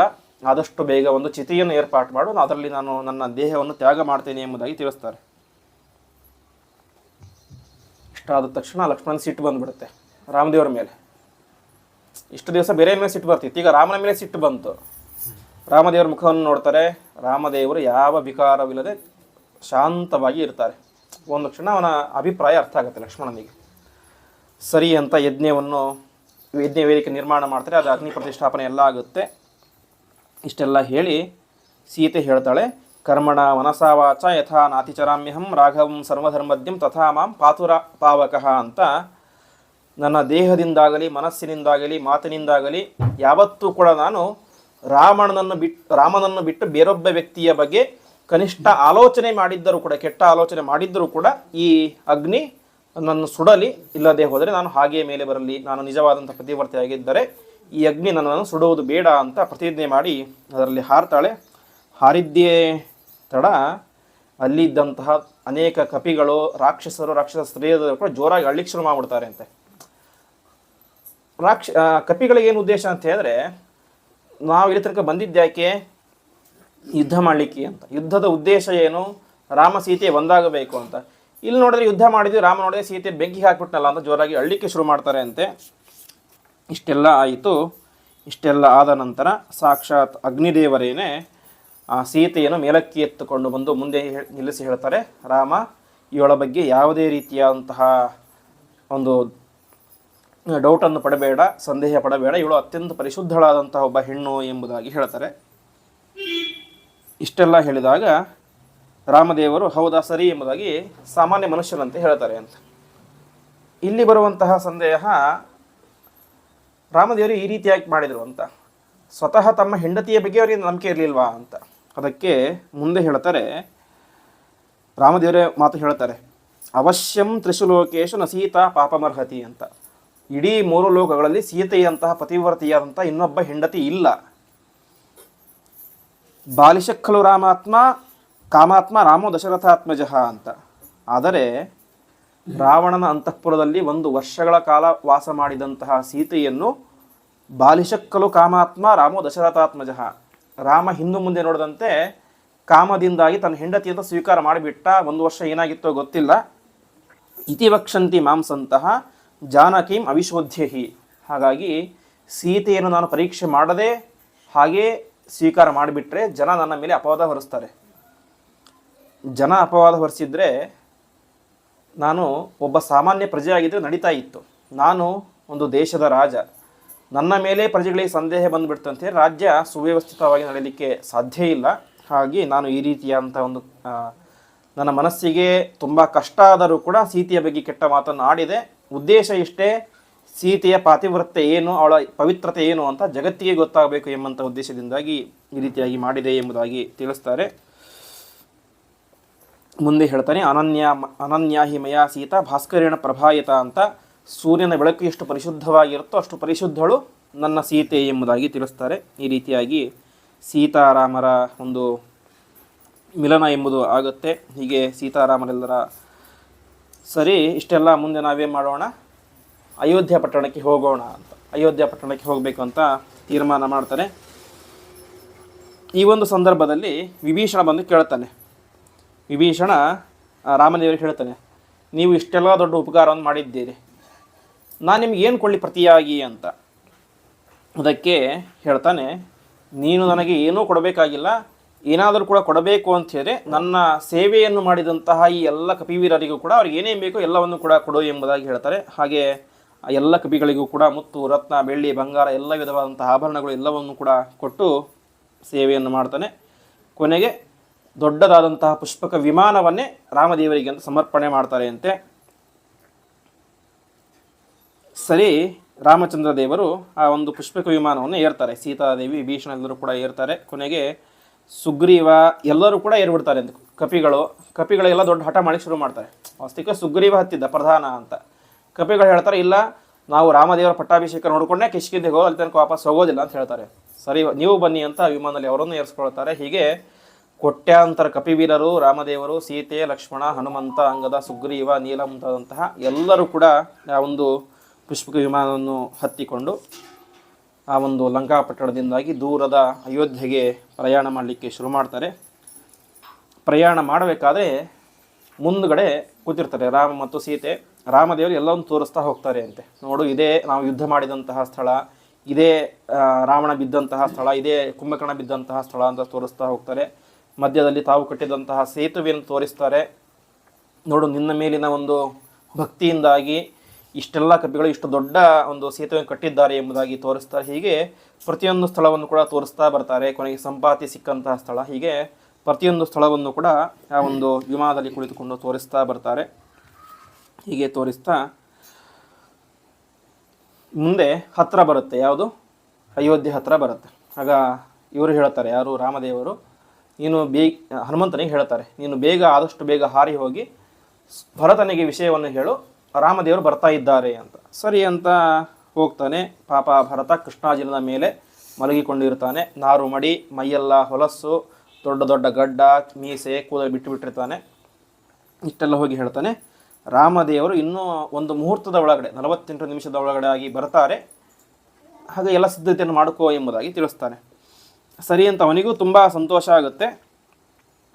ಎಲ್ಲ ವಿಧವಾದಂಥ ತೀರ್ಮಾನವನ್ನು ಮಾಡ್ತಾನೆ. ಆದಷ್ಟು ಕಡಿಮೆ ಸಮಯದಲ್ಲಿಯೇ ಇಡೀ ಅಯೋಧ್ಯ ನಗರಿಗೆ ಎಲ್ಲ ವಿಷಯ ಗೊತ್ತಾಗ್ಬಿಡುತ್ತೆ, ರಾಮದೇವರು ಬರ್ತಾ ಇದ್ದಾರೆ ಅಂತ. ಎಲ್ಲ ವಿಧವಾದಂಥ ಸಿಂಗಾರ, ತಳಿರು, ತೋರಣ ಎಲ್ಲವನ್ನು ಕೂಡ ರೆಡಿ ಮಾಡ್ತಾರೆ.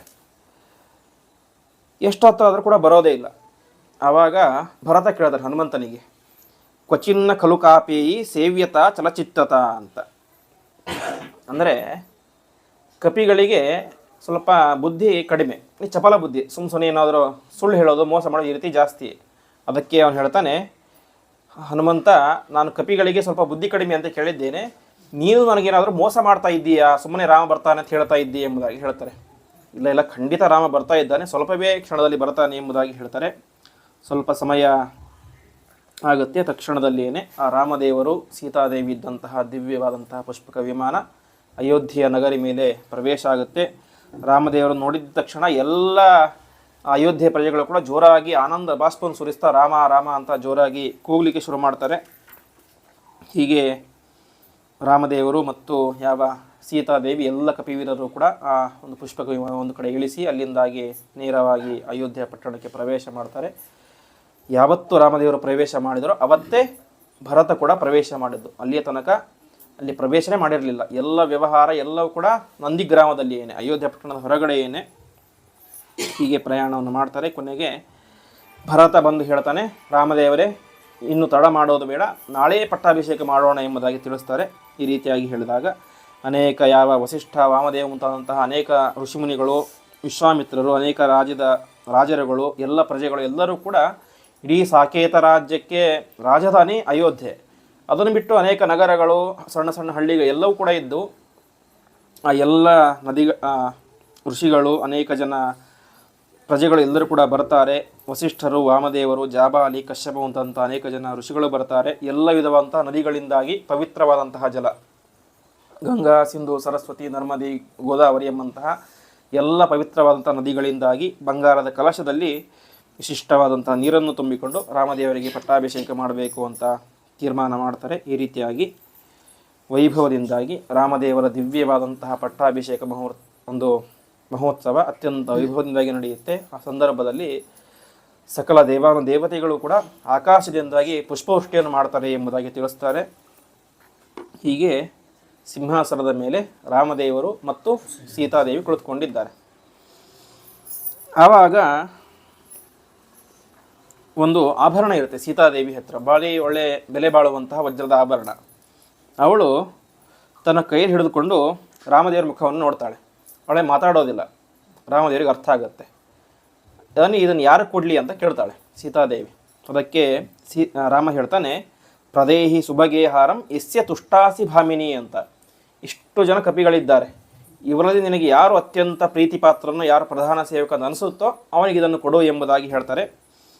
ಇಷ್ಟೆಲ್ಲ ಕೇಳಿದಾಗ ಆ ಸೀತಾದೇವಿ ತನ್ನ ಕೈಯಲ್ಲಿದ್ದಂತಹ ಒಂದು ರತ್ನದ ಹಾರವನ್ನು ಹನುಮಂತ ದೇವರಿಗೆ ಕೊಟ್ಟು ವಿಶಿಷ್ಟವಾದಂತಹ ಅನುಗ್ರಹವನ್ನು ಮಾಡ್ತಾಳೆ.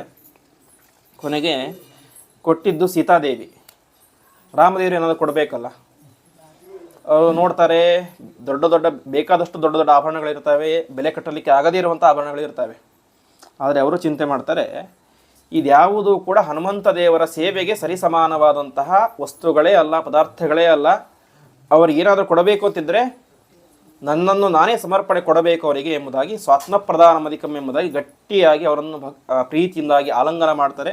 ಮುಂದೆ ಅವರಿಗೆ ಸಹಭೋಗ ಎಂಬುದಾಗಿ, ಅಂದರೆ ಬ್ರಹ್ಮದೇವರ ಪದವಿಯನ್ನೇ, ಮೋಕ್ಷವನ್ನೇ ಅವರಿಗೆ ಕರುಣಿಸ್ತಾರೆ ಎಂಬುದಾಗಿ ತಿಳಿಸ್ತಾರೆ. ಈ ರೀತಿಯಾಗಿ ಹೇಳಿ ಕೊನೆಗೆ ಹನುಮಂತ ದೇವರು ಪ್ರಾರ್ಥನೆ ಮಾಡ್ತಾರೆ ಅಂತೆ. ಹನುಮಂತ ದೇವರು ಇದನ್ನೇನು ಕೇಳಿದ್ದಿಲ್ಲ, ಮೋಕ್ಷ ಕೊಡಿ, ಅದನ್ನೆಲ್ಲ ಕೊಡಿ ಅಂತ.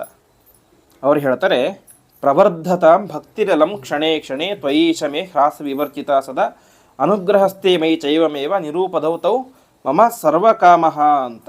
ಅಂದರೆ ಹನುಮಂತ ದೇವರು ಚಿರಂಜೀವಿ. ಅಶ್ವತ್ಥಾಮ ಬಲಿರ್ವ್ಯಾಸ ಹನುಮಾಂಚ ವಿಭೀಷಣ ಅಂತ. ವಿಭೀಷಣನು ಚಿರಂಜೀವಿ, ಇವನು ಚಿರಂಜೀವಿ.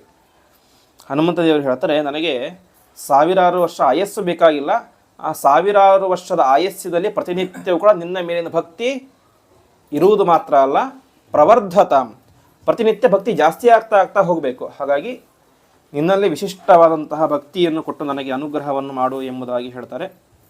ಈ ರೀತಿಯಾಗಿ ವಿಶೇಷವಾದಂತಹ ಅನುಗ್ರಹವನ್ನು ಮಾಡಿ ಕೊನೆಗೆ ಎಲ್ಲ ಕಪಿವೀರರು ಕೂಡ ರಾಮದೇವರ ವಿಶೇಷವಾದಂಥ ಅನುಗ್ರಹವನ್ನು ಅನೇಕ ದಿನಗಳ ಕಾಲ ಅಲ್ಲಿಯೇ ಇದ್ದುಕೊಂಡು ಎಲ್ಲ ವಿಧವಾದಂತಹ ವೈಭವವನ್ನೆಲ್ಲ ಅನುಭವಿಸಿ ಮುಂದೆ ಎಲ್ಲ ಕಪಿವೀರರು ಕೂಡ ತಮ್ಮ ತಮ್ಮ ಕಿಷ್ಕಿಂಧ ಪಟ್ಟಣಕ್ಕೆ ಹೋಗ್ತಾರೆ.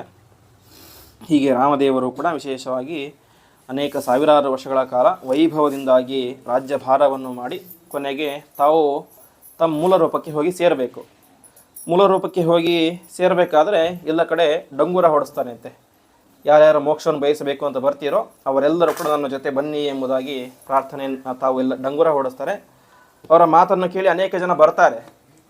ಕೆಲವರಿಗೆ ಮೋಕ್ಷ ಅಂದರೆ ಏನೋ ಗೊತ್ತಿರೋದಿಲ್ಲ, ಹಾಗಾಗಿ ನಂಬಿಕೆ ಇಲ್ಲದಿರುವಂತಹ ಅನೇಕ ಜನ ಬರೋದಿಲ್ಲ.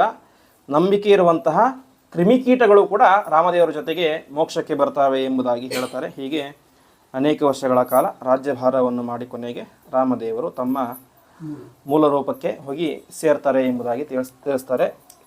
ಉಪನಿಷತ್ತು ವೇದ ಹೇಳುವಂತೆ ಪೂರ್ಣಮದ ಪೂರ್ಣಮಿದಂ ಪೂರ್ಣಾತ್ ಪೂರ್ಣಮುದಚ್ಯತೆ ಪೂರ್ಣಸ್ಯ ಪೂರ್ಣಮಾದಾಯ ಪೂರ್ಣಮೇವಾವಶಿಷ್ಯತೆ ಎಂಬುದಾಗಿ ಪರಮಾತ್ಮ ತನ್ನ ಮೂಲ ರೂಪದಲ್ಲಿ ಹೋಗಿ ಸೇರಿದ ಅಂತ ಹೇಳಿದರೆ, ಮೂಲ ರೂಪದಲ್ಲಿ ಏನೋ ಬಲ ಇದೆಲ್ಲ ಜಾಸ್ತಿ ಇತ್ತು, ರಾಮನಾಗಿ ಅವತಾರ ಮಾಡಿದ, ತುಂಬ ದುಃಖಪಟ್ಟ ರಾಮ, ಸೀತೆಯನ್ನು ಕಳೆದುಕೊಂಡ, 14 ವರ್ಷ ಕಾಡಲ್ಲಿ ಇದ್ದ, ಅವನಿಗೆ ದುಃಖ ಇತ್ತು ಹಾಗೆ ಹೀಗೆ ಅಂತ ಸರ್ವಥಾ ಇಲ್ಲ. ಉಪನಿಷತ್ತು ಹೇಳುವಂತೆ ಪರಮಾತ್ಮನ ಮೂಲ ರೂಪ ಯಾವ ರೀತಿಯಾಗಿ ಪರಿಪೂರ್ಣವಾಗಿ ಇರುತ್ತೋ, ಯಾವುದೇ ರೀತಿಯಂಥ ಹೆಚ್ಚು ಕಡಿಮೆ ಇಲ್ಲದಂತೆ ಇರುತ್ತೋ, ಅದೇ ರೀತಿಯಾಗಿ ಪರಮಾತ್ಮನ ಅವತಾರ ರೂಪಗಳು ಕೂಡ ಅದೇ ರೀತಿಯಾಗಿ ಪರಿಪೂರ್ಣವಾದಂತಹ ರೂಪ. ಪೂರ್ಣಸ್ಯ ಪೂರ್ಣಮಾದಾಯ, ಪೂರ್ಣವಾದಂತಹ ಮೂಲ ರೂಪದಿಂದಾಗಿ ಪೂರ್ಣವಾದಂತಹ ಅವತಾರ ರೂಪವೇ ಇಳಿದು ಬರುತ್ತೆ. ಹಾಗಾಗಿ ಅವತಾರ ರೂಪ ಬಂದ ತಕ್ಷಣ ಪೂರ್ಣ ರೂಪದಲ್ಲಿ ಏನು ಕಡಿಮೆ ಆಯಿತು, ಇದರಲ್ಲೂ ಕಡಿಮೆ ಇದೆ ಎಂಬುದಾಗಿ ಸರ್ವತಾ ಭಾವಿಸಬಾರದು. ಪೂರ್ಣದಿಂದಾಗಿ ಪೂರ್ಣವನ್ನು ತೆಗೆದರೆ ಪೂರ್ಣವೇ ಉಳಿಯುತ್ತೆ ಎಂಬುದಾಗಿ ಹೇಳ್ತಾರೆ. ಇದಕ್ಕೆ ಸ್ಪಷ್ಟ ಉದಾಹರಣೆ ಅಂತಾರೆ ನಾವು ಮಾಡುವಂತಹ ದೀಪ ಹಚ್ಚುವುದು.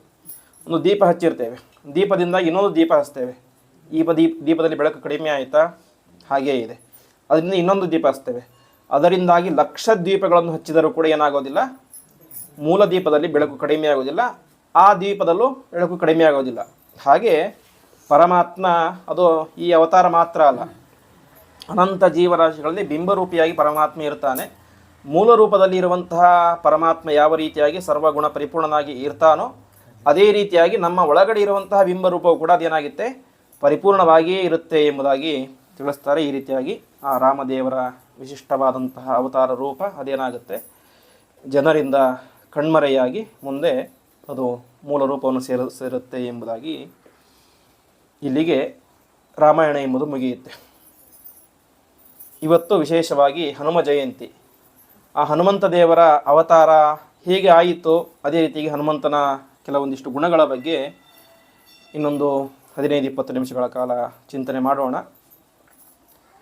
ರಾಮಾಯಣದಲ್ಲಿ ವಾಸ್ತವಿಕವಾಗಿ ಹನುಮಂತ ದೇವರ ಪ್ರವೇಶ ಆಗುವುದೇ ಕಿಷ್ಕಿಂಧ ಕಾಂಡದಲ್ಲಿ.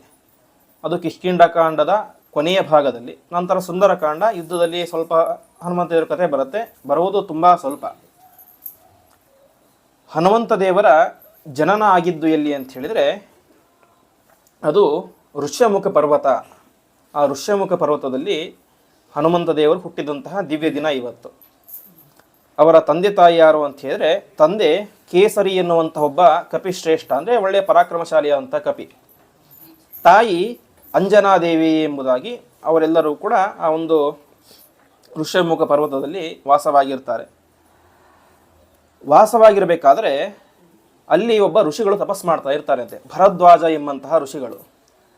ಆ ಋಷಿಗಳು ತಪಸ್ ಮಾಡ್ತಾ ಇರಬೇಕಾದ್ರೆ ಅಲ್ಲಿ ಒಬ್ಬ ರಾಕ್ಷಸ ಬರ್ತಾನೆ, ಶಂಖಬಲ ಅಂತ. ಆ ಶಂಖಬಲ ಎಂಬಂತಹ ರಾಕ್ಷಸ ತಪಸ್ ಮಾಡ್ತಾ ಇವರನ್ನು ಸಂಹಾರ ಮಾಡಬೇಕು ಅಂತ ಬರ್ತಾನೆ ಅಂತೆ. ಸಂಹಾರ ಮಾಡಬೇಕು ಅಂತ ಬಂದಾಗ ಈ ಕೇಸರಿ ಕಪಿ ಏನಿದ್ದಾನೆ, ಅವನು ಆ ಭರದ್ವಾಜ ಋಷಿಗಳ ಕೊಲ್ಲಿಕ್ಕೆ ಅಂತ ಬಂದಂತಹ ಶಂಖಬಲ ರಾಕ್ಷಸನನ್ನು ಅವನ ಮೇಲೆ ಹಾರಿ ಸಂಹಾರ ಮಾಡಿ ಹಾಕಿಬಿಡ್ತಾನೆ. ಸಂಹಾರ ಮಾಡಿ ಭರದ್ವಾಜರ ಪ್ರಾಣವನ್ನು ಕಾಪಾಡ್ತಾನೆ. ಕಾಪಾಡಿದಾಗ ಋಷಿಗಳಿಗೆ ತುಂಬ ಸಂತೋಷ ಆಗುತ್ತೆ ಅಂತೆ. ಅವರೊಬ್ಬರಿಗಲ್ಲ, ಅಲ್ಲಿ ಇದ್ದಂತಹ ಅನೇಕ ಜನ ಋಷಿಗಳಿದ್ದರು ಅಲ್ಲೆಲ್ಲ. ಅವರೆಲ್ಲರಿಗೂ ಕೂಡ ತುಂಬ ಕಾಟ ಕೊಡ್ತಾ ಇದ್ದ ಶಂಖಬಲ. ಹಾಗೆ ಅವನನ್ನು ಸಂಹಾರ ಮಾಡಿದ ಇವನು ಕೇಸರಿ. ಆವಾಗ ಋಷಿಗಳೆಲ್ಲ ಕೇಳ್ತಾರೆ ಅಂತೆ, ಇಷ್ಟು ದೊಡ್ಡ ಉಪಕಾರ ಮಾಡಿದ್ದೀಯಾ, ಹಾಗಾಗಿ ನಿನಗೆ ಏನು ವರ ಬೇಕೋ ಕೇಳು, ನಾವು ಕೊಡ್ತೇವೆ ಎಂಬುದಾಗಿ ಹೇಳ್ತಾರೆ. ಇಷ್ಟು ಹೇಳಿದಾಗ ಇವನು ಹೇಳ್ತಾನೆ, ಕೇಸರಿ, ಯದಿ ಪ್ರಸನ್ನ ಭಗವತ್ತಮಾಮಿ ಸುತಂ ವೃಣೆ ಸರ್ವಗುಣಾಭಿರಾಮ್ ತಸ್ಮಾನ್ನ ಮುಖ್ಯಸ್ತು ವಿನಾ ಮುಕುಂದಂ ಏವಂ ಸ ವವ್ರೇಥ ವರಂ ದ್ವಿಜೇಭ್ಯ ಅಂತ. ಅವನು ಕೇಳ್ತಾನೆ, ಪರಮಾತ್ಮ ಒಬ್ಬನನ್ನು ಬಿಟ್ಟು ಯಾರು ಸಕಲ ದೇವಾನುದೇವತೆಗಳಲ್ಲಿ ಅತ್ಯಂತ ಗುಣಶಾಲಿಯೋ, ಅರ್ಥಾತ್ ಜೀವೋತ್ತಮನಾದಂಥ ವ್ಯಕ್ತಿ ಇದ್ದಾನೋ ಅವನು ನನಗೆ ಮಗನಾಗಿ ಬರಬೇಕು ಎಂಬಂತಹ ವರವನ್ನು ಋಷಿಗಳಲ್ಲಿ ಕೇಸರಿ ಪ್ರಾರ್ಥನೆ ಮಾಡ್ತಾನೆ ಎಂಬುದಾಗಿ ತಿಳಿಸ್ತಾರೆ. ಈ ರೀತಿಯಾಗಿ ಪ್ರಾರ್ಥನೆ ಮಾಡಿದಾಗ ಕೊನೆಗೆ ಅವನ ಹೆಂಡತಿಯಾದಂಥವಳು, ಅವಳಲ್ಲಿ ಅಂಜನಾದೇವಿಯಲ್ಲಿ ಆ ವಾಯುದೇವರ ಒಂದು ವಿಶೇಷ ಸನ್ನಿಧಾನವುಳ್ಳಂತಹ ಹನುಮಂತ ತಾನು ಈ ಇಂತಹ ಚೈತ್ರ ಮಾಸದ ಶುಕ್ಲ ಪಕ್ಷದ ಹುಣ್ಣಿಮೆಯ ದಿನ ತಾನು ಅವತಾರ ಮಾಡ್ತಾನೆ. ಈ ರೀತಿಯಾಗಿ ಅವತಾರ ಆಗುತ್ತೆ. ಅವತಾರ ಆದ ತಕ್ಷಣ ಮಗುವಿಗೆ ಏನಾಗುತ್ತೆ, ಹಸಿವೆ ಆಗುತ್ತೆ. ಹಸಿವೆ ಆದಾಗ ಏನಾದರೂ ಆಹಾರ ಕೊಡಬೇಕು ಅಂತ ತಾಯಿ ಆ ಕಡೆ ಈ ಕಡೆ ಹೋಗ್ತಾಳೆ ಅಂತೆ. ತಾಯಿ ಎಷ್ಟೊತ್ತು ಆದರೂ ಕೂಡ ಬರೋದೇ ಇಲ್ಲ. ಹನುಮಂತ ದೇವರು ನೋಡ್ತಾರೆ, ಆಗ ತಾನೇ ಹುಟ್ಟಿರ್ತಾರೆ, ಬೆಳಗಿನ ಹೊತ್ತು ಅವತಾರ ಆಗಿದ್ದು. ಮೇಲೆ ನೋಡ್ತಾರೆ, ಏನೋ ಕೆಂಪಗಿನ ಹಣ್ಣು ಥರ ಕಾಣಿಸುತ್ತೆ, ಅಂದರೆ ಆಗ ತಾನೇ ಹುಡ್ತಾ ಇರುವಂತಹ ಸೂರ್ಯ. ಇದ್ಯಾವುದೋ ಹಣ್ಣು ಇರಬೇಕು ಅಂತ ಅಂದುಕೊಂಡು ತಕ್ಷಣದಲ್ಲಿಯೇ ಆಗ ತಾನೇ ಹುಟ್ಟಿದಂತಹ ಶಿಶು ತಕ್ಷಣದಲ್ಲಿಯೇ ಆಕಾಶ ಮಂಡಲಕ್ಕೆ ಹಾರುತ್ತೆ. ಆವಾಗ ಅಲ್ಲೇನಾಗುತ್ತೆ, ಸೂರ್ಯನೇ ಹಣ್ಣು ಅಂತ ಹೇಳ್ಕೊಂಡು ತಿನ್ನಲಿಕ್ಕೆ ಅಂತ ಹೋಗಿಬಿಡ್ತಾನೆ. ಆವಾಗ ಅದನ್ನು ನೋಡಿದಂತಹ ರಾಹುವಿಗೆ ಹೆದರಿಕೆ ಆಗುತ್ತೆ ಅಂತೆ. ರಾಹು ಅವನ ಕೆಲಸ ಏನು, ಸೂರ್ಯಗ್ರಹಣ ಮಾಡೋದು.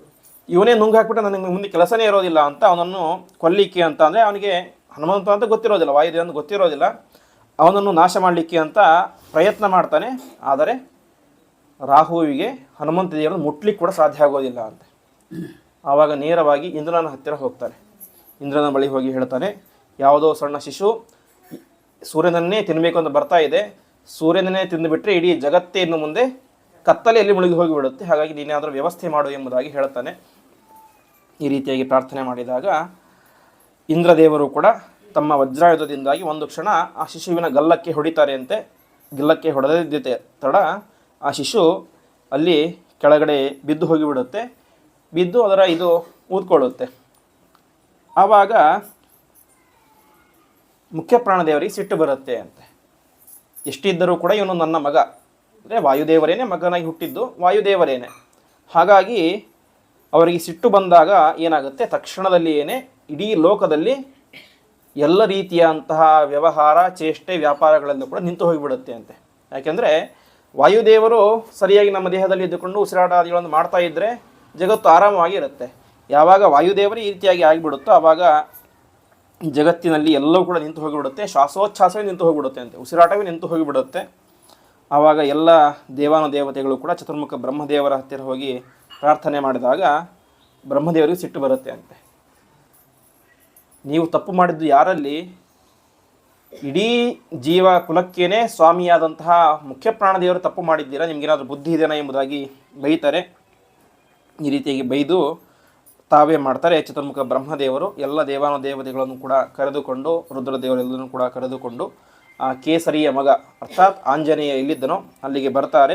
ಅಲ್ಲಿಗೆ ಬಂದು ಆ ಶಿಶುವಿಗೆ, ಇನ್ನೂ ಶಿಶುರೂಪದಲ್ಲಿ ಇದ್ದ ಹನುಮಂತ, ಅವನಿಗೆ ಸಮಾಧಾನವನ್ನು ಮಾಡ್ತಾರೆ.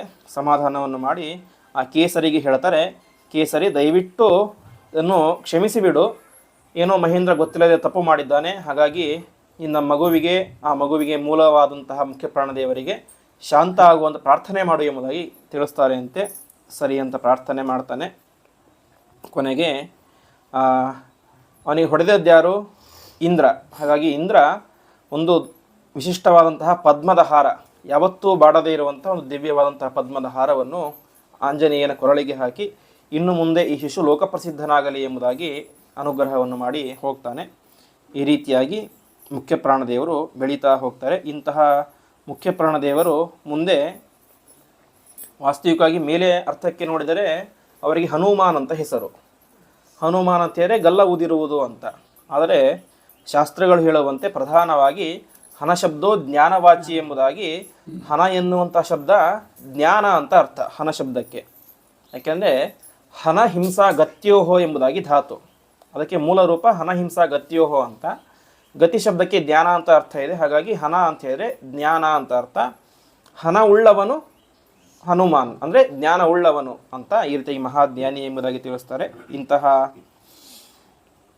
ಹನುಮಂತ ವಿಶೇಷವಾಗಿ ಮೂಲ ವ್ಯಾಕರಣವನ್ನು, ಮಹಾವ್ಯಾಕರಣವನ್ನು ನಾರಾಯಣ ದೇವರಲ್ಲಿ, ಸಾಕ್ಷಾತ್ ಪರಮಾತ್ಮನಲ್ಲಿ ಸಮಗ್ರವಾಗಿ ವ್ಯಾಕರಣ ಅಧ್ಯಯನವನ್ನು ಮಾಡ್ತಾನೆ ಅಂತೆ. ಅದಕ್ಕೋಸ್ಕರನೇ ನಾವು ಕಿಷ್ಕಿಂಧ ಕಣದಲ್ಲಿ ನೋಡ್ತೇವೆ, ಹನುಮಂತ ದೇವರು ರಾಮನ ಹತ್ರ ಬಂದು ಮಾತಾಡಿದಾಗ ಹೇಳ್ತಾರೆ, ನೂನಂ ವ್ಯಾಕರಣಂ ಕೃತ್ಸಂ, ಇಡೀ ಸಮಗ್ರ ವ್ಯಾಕರಣವನ್ನು ನೀವು ಅಭ್ಯಾಸ ಮಾಡಿರಲೇಬೇಕು. ಯಾಕೆಂದರೆ ವ್ಯಾಕರಣವನ್ನು ಸಮಗ್ರವಾಗಿ ಅಧ್ಯಯನ ಮಾಡದೇ ಇರುವಂಥ ವ್ಯಕ್ತಿ ಇಷ್ಟು ಸ್ಪಷ್ಟವಾಗಿ ಯಾವುದೇ ರೀತಿಯಾದಂಥ ತಪ್ಪು ಇರದಂತೆ ಮಾತನಾಡಲಿಕ್ಕೆ ಸಾಧ್ಯನೇ ಇಲ್ಲ. ಅಷ್ಟು ದೊಡ್ಡ ಜ್ಞಾನಿಯು ನಮಗೆ ಅನಿಸುತ್ತೆ ಎಂಬುದಾಗಿ ಹೇಳ್ತಾನೆ. ಅದಕ್ಕೆ ಪ್ರಧಾನ ಕಾರಣ ಸವಿತ್ರ ಅಂದರೆ ಸೂರ್ಯನಲ್ಲಿ ಅಂತರ್ಯಾಮಿಯಾದಂತಹ ನಾರಾಯಣ ರೂಪಿಯಾದಂಥ ಪರಮಾತ್ಮನಲ್ಲಿ ಸಮಗ್ರ ವ್ಯಾಕರಣವನ್ನು ಕೂಡ ಈ ಹನುಮಂತ ದೇವರು ಅಧ್ಯಯನ ಮಾಡಿರ್ತಾರೆ. ಈ ರೀತಿಯಾಗಿ ವಿಶಿಷ್ಟವಾದಂತಹ ಅಧ್ಯಯನಾದಿಗಳನ್ನೆಲ್ಲವನ್ನು ಕೂಡ ಮಾಡಿ ಮುಂದೆ ಬೆಳೀತಾ ತಾವೇನು ಮಾಡ್ತಾರೆ, ಈ ಒಂದು ಸುಗ್ರೀವನ ಒಂದು ಜೊತೆಯಾಗಿ ಸೇರಿಕೊಂಡು ಅವನಿಗೆ ಒಬ್ಬ ಸಮರ್ಥ ಮಂತ್ರಿಯ ರೀತಿಯಲ್ಲಿ, ಅನೇಕ ಜನ ಮಂತ್ರಿಗಳಿರ್ತಾರೆ, ಅದರಲ್ಲಿ ಇವನು ಕೂಡ ಮಂತ್ರಿಯಾಗಿ ಅವರಿಗೆ ಯೋಗ್ಯವಾದಂತಹ ಒಂದು ಮಾರ್ಗದರ್ಶನವನ್ನು ಮಾಡ್ತಾ ಇರ್ತಾರೆ. ಇಂತಹ ಹನುಮಂತ ದೇವರ ಬಗ್ಗೆ ನಾರಾಯಣ ಪಂಡಿತಾಚಾರ್ಯರು ಒಂದು ಮಾತು ಹೇಳ್ತಾರೆ ಸುಮಧ್ವಜಯದಲ್ಲಿ, ಯೇ ಗುಣಾನಾಮ ಜಗತ್ಪ್ರಸಿದ್ಧಾ ಎಂ ತೇಷು ಸ್ಮ ನಿದರ್ಶಯಂತಿ ಸಾಕ್ಷಾನ್ ಮಹಾಭಾಗವತ ಪ್ರಬರ್ಹಂ ಶ್ರೀಮಂತಮೇನಂ ಹನುಮಂತ ಮಾಹು ಅಂತ. ಅಂದರೆ ಜಗತ್ತಿನಲ್ಲಿ ಯಾವುದು ಪ್ರಸಿದ್ಧ ಗುಣಗಳು ಅಂತ ಇವೆಯೋ, ಒಬ್ಬ ಸಾತ್ವಿಕನಾದಂಥ ವ್ಯಕ್ತಿಯಲ್ಲಿ ಇರಬೇಕಾದಂಥ ಗುಣಗಳಿವೆಯೋ, ಆ ಎಲ್ಲ ಗುಣಗಳು ಕೂಡ ಪ್ರಧಾನವಾಗಿ ಯಾರಲ್ಲಿ ಇತ್ತು ಅಂತ ಹೇಳಿದರೆ ಈ ಹನುಮಂತ ದೇವರಲ್ಲಿ ಇತ್ತು ಎಂಬುದಾಗಿ ಹೇಳ್ತಾರೆ.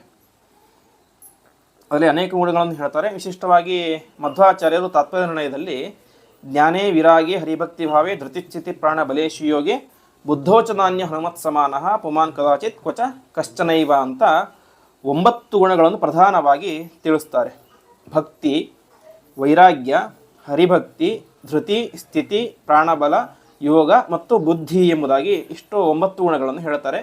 ಈ ಎಲ್ಲ ಗುಣಗಳಲ್ಲೂ ಕೂಡ ಹನುಮಂತ ದೇವರಿಗೆ ಸಮಾನವಾದಂತಹ ವ್ಯಕ್ತಿ ಯಾರೂ ಕೂಡ ಇಲ್ಲವೇ ಇಲ್ಲ ಎಂಬುದಾಗಿ ತಮ್ಮದೇ ರೂಪವನ್ನು ತಾವೇ ಮಧ್ವಾಚಾರ್ಯ ಹೇಳ್ತಾರೆ.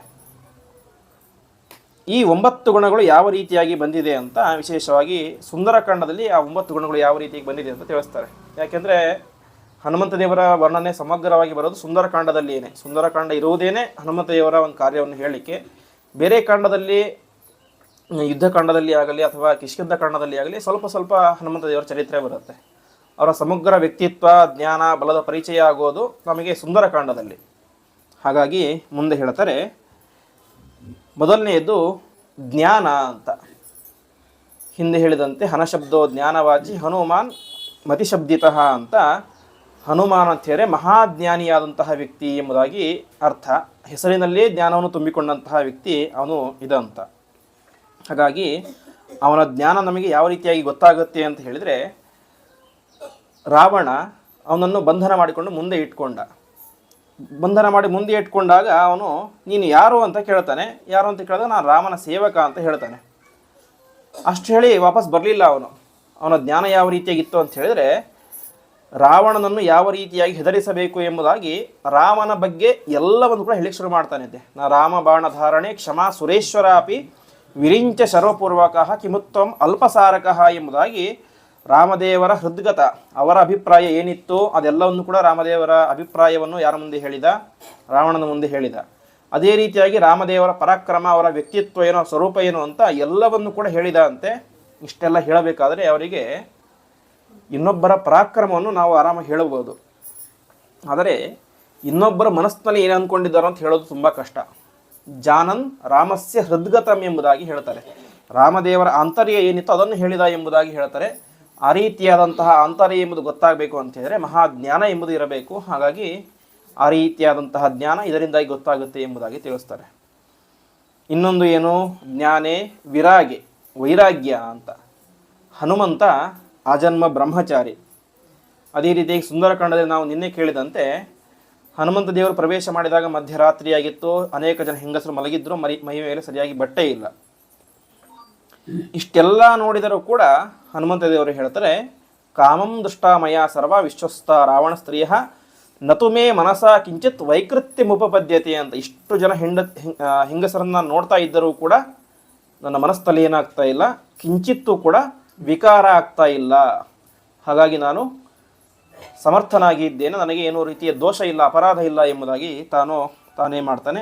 ನಿಶ್ಚಯವನ್ನು ಮಾಡಿ ಮುಂದೆ ಸೀತೆ ಹುಡುಕ್ಲಿಕ್ಕೆ ಮುಂದೆ ಹೋಗ್ತಾನೆ. ಅಂದರೆ ಯಾವುದು ನಿಜವಾದಂತಹ ವೈರಾಗ್ಯ ಅಂತ ಹೇಳಿದ್ರೆ ಅಭಾವ ವೈರಾಗ್ಯ ಅಲ್ಲ, ಭಾವ ವೈರಾಗ್ಯ ಅಂತ. ಅಂದರೆ ಏನೂ ಇಲ್ಲದೇ ಇದ್ದಾಗ ವೈರಾಗ್ಯ ಬರೋದು ಎಲ್ಲರಿಗೂ ಸಹಜ. ಅದು ಎಲ್ಲವೂ ಇದ್ದಾಗ ಬರುವಂತಹ ವೈರಾಗ್ಯ ಅದು ಶ್ರೇಷ್ಠ ವೈರಾಗ್ಯ ಅಂತ ಹೇಳ್ತಾರೆ. ಇಲ್ಲಿ ಹನುಮಂತ ದೇವರಿಗೆ ಕಣ್ಣ ಮುಂದೆ ಎಷ್ಟು ದೊಡ್ಡ ಕೆಟ್ಟ ಕೆಟ್ಟ ದೃಶ್ಯಗಳಿದ್ದರೂ ಕೂಡ ಅದು ಯಾವುದರ ಮೇಲೂ ಕೂಡ ಆಸೆ ಬಾರದಂತೆ ಅಷ್ಟೆಲ್ಲ ಹೆಂಗಸರು ಇದ್ದರೂ ಕೂಡ ಯಾವುದು ಕೂಡ ಗಮನ ಕೊಡದೇನೆ ಅವರೇನು ಮಾಡಿದರು, ತಮ್ಮ ಕಾರ್ಯ ಏನು, ಸೀತೆಯನ್ನು ಹುಡುಕೋದು. ಹಾಗಾಗಿ ಅದನ್ನೇ ಪ್ರಧಾನವಾಗಿ ಮಾಡಬೇಕು ಅಂತ ಅವರೇನು ಮಾಡಿದರು, ಸೀತೆಯನ್ನು ಹುಡುಕಲಿಕ್ಕೆ ಹೋದರು ಎಂಬುದಾಗಿ ಹೇಳ್ತಾರೆ. ಇದು ಹನುಮಂತ ದೇವರ ವೈರಾಗ್ಯವನ್ನು ತಿಳಿಸಿಕೊಡುತ್ತೆ ಎಂಬುದಾಗಿ ಹೇಳ್ತಾರೆ. ಮೂರನೇದ್ಯನು ಜ್ಞಾನೇ ವಿರಾಗಿ ಹರಿ ಭಕ್ತಿಭಾವೇ ಅಂತ. ಅಂದರೆ ಪರಮಾತ್ಮನಲ್ಲಿ ವಿಶಿಷ್ಟವಾದಂತಹ ಭಕ್ತಿ. ನಾವು ಅದೇ ಸಂದರ್ಭದಲ್ಲಿ ನೋಡುವಂತೆ ಅವರು ಹೇಳ್ತಾರೆ, ನನಗೆ ಕಿಂಚಿತ್ತು ಮನಸ್ಸು ವಿಕಾರ ಆಗಿಲ್ಲ ಅನ್ನೋದಕ್ಕೆ ಒಂದು ಸಾಕ್ಷಿ, ನನ್ನ ಮನಸ್ಸಿನಲ್ಲಿ ಏನೂ ಆಗಿಲ್ಲ, ಅದು ಒಂದು. ಇನ್ನೊಂದು, ನನ್ನ ಬಾಯಲ್ಲಿ ಬರ್ತಾ ಇದ್ದಂತಹ ರಾಮನಾಮದ ಜಪ ಅದು ನಿಂತಿಲ್ಲ, ಹಾಗಾಗಿ ನನಗೆ ಏನೂ ವೈಕಾರ ಆಗಿಲ್ಲ ಎಂಬುದಾಗಿ ಹೇಳ್ತಾರೆ. ಅಂದರೆ ನಿರಂತರವಾಗಿ ಪರಮಾತ್ಮನಲ್ಲಿ ಭಕ್ತಿಯಿಂದಾಗಿ ರಾಮ ರಾಮ ರಾಮ ಅಂತ ನಿರಂತರವಾಗಿ ರಾಮನಾಮ ಜಪ ಮಾಡ್ತಾ ಇದ್ದರು.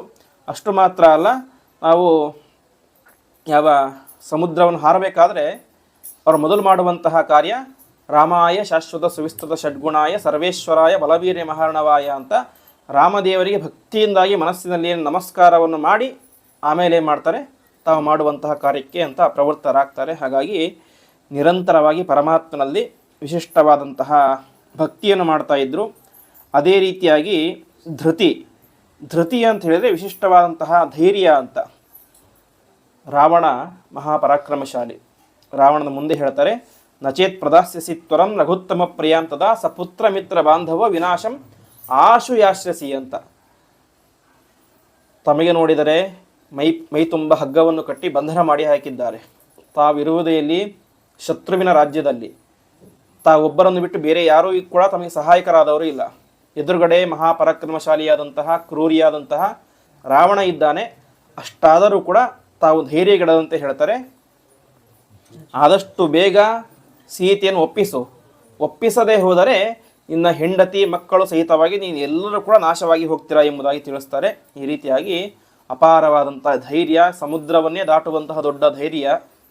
ಇನ್ನೊಂದು ಸ್ಥಿತಿ ಅಂತ ಹೇಳಿದರೆ ನ್ಯಾಯ ಮಾರ್ಗದಲ್ಲಿ ಇರುವುದು. ನಮ್ಮ ಕರ್ತವ್ಯ, ನಮ್ಮ ಪಾಲಿನ ಕರ್ತವ್ಯ ಏನಿರುತ್ತೋ ಅದನ್ನು ನಡೆಸುವುದೇನೆ ಸ್ಥಿತಿ ಎಂಬುದಾಗಿ ತಿಳಿಸ್ತಾರೆ. ಆ ರೀತಿಯಾದಂಥ ಕರ್ತವ್ಯ, ಭಕ್ತರಾದಂತಹ ಕರ್ತವ್ಯ ಏನು?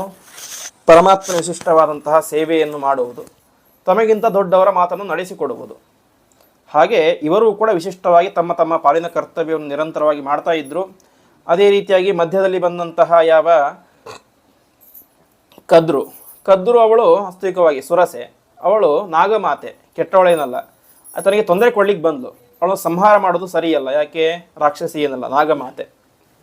ಹಾಗಾಗಿ ಏನು ಮಾಡ್ತಾನೆ, ಬಾಯಲ್ಲಿ ಒಳಗಡೆ ಹೋಗ್ಬಿಟ್ರೆ ತಮ್ಮ ಕರ್ತವ್ಯ ಮಾಡ್ಲಿಕ್ಕೆ ಆಗೋದಿಲ್ಲ, ಸೀತೆ ಹುಡುಕ್ಲಿಕ್ಕೆ ಆಗೋದಿಲ್ಲ. ಹಾಗಾಗಿ ಏನು ಮಾಡ್ತಾರೆ, ತಮ್ಮ ವಿಶಿಷ್ಟವಾದ ಬುದ್ಧಿಯನ್ನು ಮತ್ತು ಒಂದು ಅಣಿಮಾ ಶಕ್ತಿಯಿಂದಾಗಿ ತಮ್ಮ ದೊಡ್ಡ ದೇಹವನ್ನು ಬೆಳೆಸಿಕೊಂಡು ಕೊನೆಗೆ ಚಿಕ್ಕ ರೂಪವನ್ನು ತಾಳಿ ಅವಳ ಬಾಯಲ್ಲಿ ಪ್ರವೇಶ ಮಾಡಿ ಮತ್ತೆ ಹೊರಗಡೆ ಬಂದು ತಮ್ಮ ಕರ್ತವ್ಯಕ್ಕೆ ತಮ್ಮ ಕರ್ತವ್ಯಕ್ಕೆ ಯಾವುದೇ ರೀತಿಯಾದಂತಹ ಒಂದು ಅಡ್ಡಿ ಬರಬಾರದು, ನ್ಯಾಯ ಮಾರ್ಗದಲ್ಲಿ ನಾವು ಒಂದು ತಮ್ಮ ಕರ್ತವ್ಯವನ್ನು ಮಾಡಬೇಕು ಎಂಬುದಾಗಿ ತೋರಿಸಿಕೊಡ್ತಾರೆ. ಇದೇ ಸ್ಥಿತಿ ಅಂತ ಕರೆಸ್ಕೊಳ್ಳುತ್ತೆ.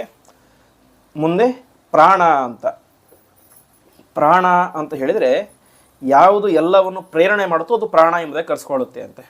ಇಡೀ ಜಗತ್ತನ್ನೇ ಪ್ರೇರಣೆ ಮಾಡುವವರು ಯಾರು? ಸಾಕ್ಷಾತ್ ವಾಯುದೇವರು, ಪ್ರಾಣದೇವರು. ಅವರಿಲ್ಲದೆ ಹೋದರೆ ಒಂದು ಕ್ಷಣದಲ್ಲಿ ಅನಾವೃತ್ತಿರ ದೇಹಿನಾಂ ದೇಹಪಾತಿ ತಸ್ಮಾತ್ ವಾಯು ದೇವದೇವ ವಿಶಿಷ್ಟ ಎಂಬುದಾಗಿ ನಮ್ಮ ದೇಹ ಬೀಳಲಿಕ್ಕೆ ಪ್ರಧಾನ ಕಾರಣ ಯಾರು? ಅನ ಅಂತೇಳಿ ವಾಯುದೇವರು ಅಂತ. ಹಾಗಾಗಿ ಇಡೀ ಜಗತ್ತಿಗೆ ಪ್ರಾಣವನ್ನು ಕೊಟ್ಟಂತಹ ದೊಡ್ಡ ಪ್ರಾಣಶಕ್ತಿ ಅದು ಹನುಮಂತ. ಇನ್ನು ಬಲದ ಬಗ್ಗೆ ಅಂತೂ ಪ್ರಶ್ನೆ ಮಾಡುವಂಥ ಅವಶ್ಯಕತೆಯೇ ಇಲ್ಲ. ತಾವೊಬ್ಬರೇನೇ ಏಕಾಕಿಯಾಗಿ 100 ಯೋಜನ ದೂರದ ಸಮುದ್ರವನ್ನು ಹಾರ್ತಾರೆ. ಅದೇ ರೀತಿಯಾಗಿ ಹಾರಬೇಕಾದ್ರೆ ಯಾವ ರೀತಿ ಇತ್ತು ಅಂತ ಹೇಳಿದ್ರೆ, ಹೇಗೆ ಈಗ ಇದು ಬಂದಿದೆ ನಮಗೆ ಹೊಸದಾಗಿ ವಂದೇ ಭಾರತ್ ಅಂತ ಟ್ರೈನ್ ಬಂದಿದೆ. ಆ ವಂದೇ ಭಾರತ್ ಟ್ರೈನ್ ಫೋರ್ಸ್ ಆಗಿ ಹೋಗ್ಬೇಕಾದ್ರೆ ಏನಾಗುತ್ತೆ, ಪಕ್ಕದಲ್ಲಿ ಬಿದ್ದಂಥ ಕಸ ಆಗಿಸಲ್ಲ, ಅದ್ರ ಜೊತೆಗೆ ವೇಗವಾಗಿ ಹಾಗೆ ಸ್ವಲ್ಪ ಮುಂದೆ ಹೋಗಿ ಮತ್ತೆ ಮುಂದೆ ಬಿದ್ದು ಬಿಡುತ್ತೆ. ಹಾಗೆ ಹನುಮಂತ ದೇವರು ಕೂಡ ವೇಗವಾಗಿ ಹಾರಬೇಕಾದ್ರೆ ಏನಾಯಿತು ಅಂತ ಹೇಳಿದ್ರೆ, ಆ ಸಮುದ್ರದಲ್ಲಿ ಇದ್ದಂತಹ ದೊಡ್ಡ ದೊಡ್ಡ ಜಲಚರ ಪ್ರಾಣಿಗಳು ಕೂಡ ಈ ಹನುಮಂತ ದೇವರ ಗಾಳಿಗೆ ವೇಗಕ್ಕೆ ಬಿದ್ದು ತಾವು ಕೂಡ ಸ್ವಲ್ಪ ಹೊತ್ತು ಅವನು ಹಿಂಬಾಲಿಸಿಕೊಂಡು ಬಿದ್ದು ಎಂಬುದಾಗಿ ತಿಳಿಸ್ತಾರೆ. ಆ ರೀತಿಯಂತಹ ಅಪಾರವಾದಂತಹ ಬಲ ಪರಾಕ್ರಮ ಅವರದಿತ್ತು. ಕೊನೆಗೆ ಚತುರ್ಮುಖ ಬ್ರಹ್ಮದೇವರ ಹೊರವಿದ್ದಂತಹ ಅನೇಕ ಜನ ರಾಕ್ಷಸರನ್ನು ಕೂಡ ಇವರು ಸಂಹಾರ ಮಾಡ್ತಾರೆ. ಕೊನೆಗೆ ಅಕ್ಷಕುಮಾರನನ್ನೇ ಸಂಹಾರ ಮಾಡ್ತಾರೆ. ಇಂತಹ ದೊಡ್ಡ ಪರಾಕ್ರಮಶಾಲಿ ಅದು ಬಲ. ಮುಂದೆ ಯೋಗ ಅಂತ ತಿಳಿಸ್ತಾರೆ. ಯೋಗ ಅಂತ ಹೇಳಿದ್ರೆ ಯೋಗಕ್ಕೆ 2 ಅರ್ಥ ಇದೆ. ಒಂದು ಯೋಗ ಅಂತ ಹೇಳಿದರೆ ಅಪ್ರಾಪ್ತಸ್ಯ ಪ್ರಾಪ್ತಿ ಯೋಗ ಅಂತ, ಅಂದರೆ ನಮಗೆ ಸಿಗದೇ ಇರುವಂತಹ ವಸ್ತು ನಮಗೆ ಸಿಕ್ಕರೆ ಅದು ಯೋಗ ಅಂತ. ಇನ್ನೊಂದು ಯೋಗ ಅಂತ ಹೇಳಿದರೆ ಉಪಾಯ ಅಂತ. ಹೀಗೆ ಇಲ್ಲಿ ಪ್ರಯೋಗ ಮಾಡಿರುವಂತಹ ಶಬ್ದ ಉಪಾಯ ಎನ್ನುವಂಥ ಅರ್ಥದಲ್ಲಿ ಪ್ರಯೋಗ ಮಾಡಿದ್ದಾರೆ.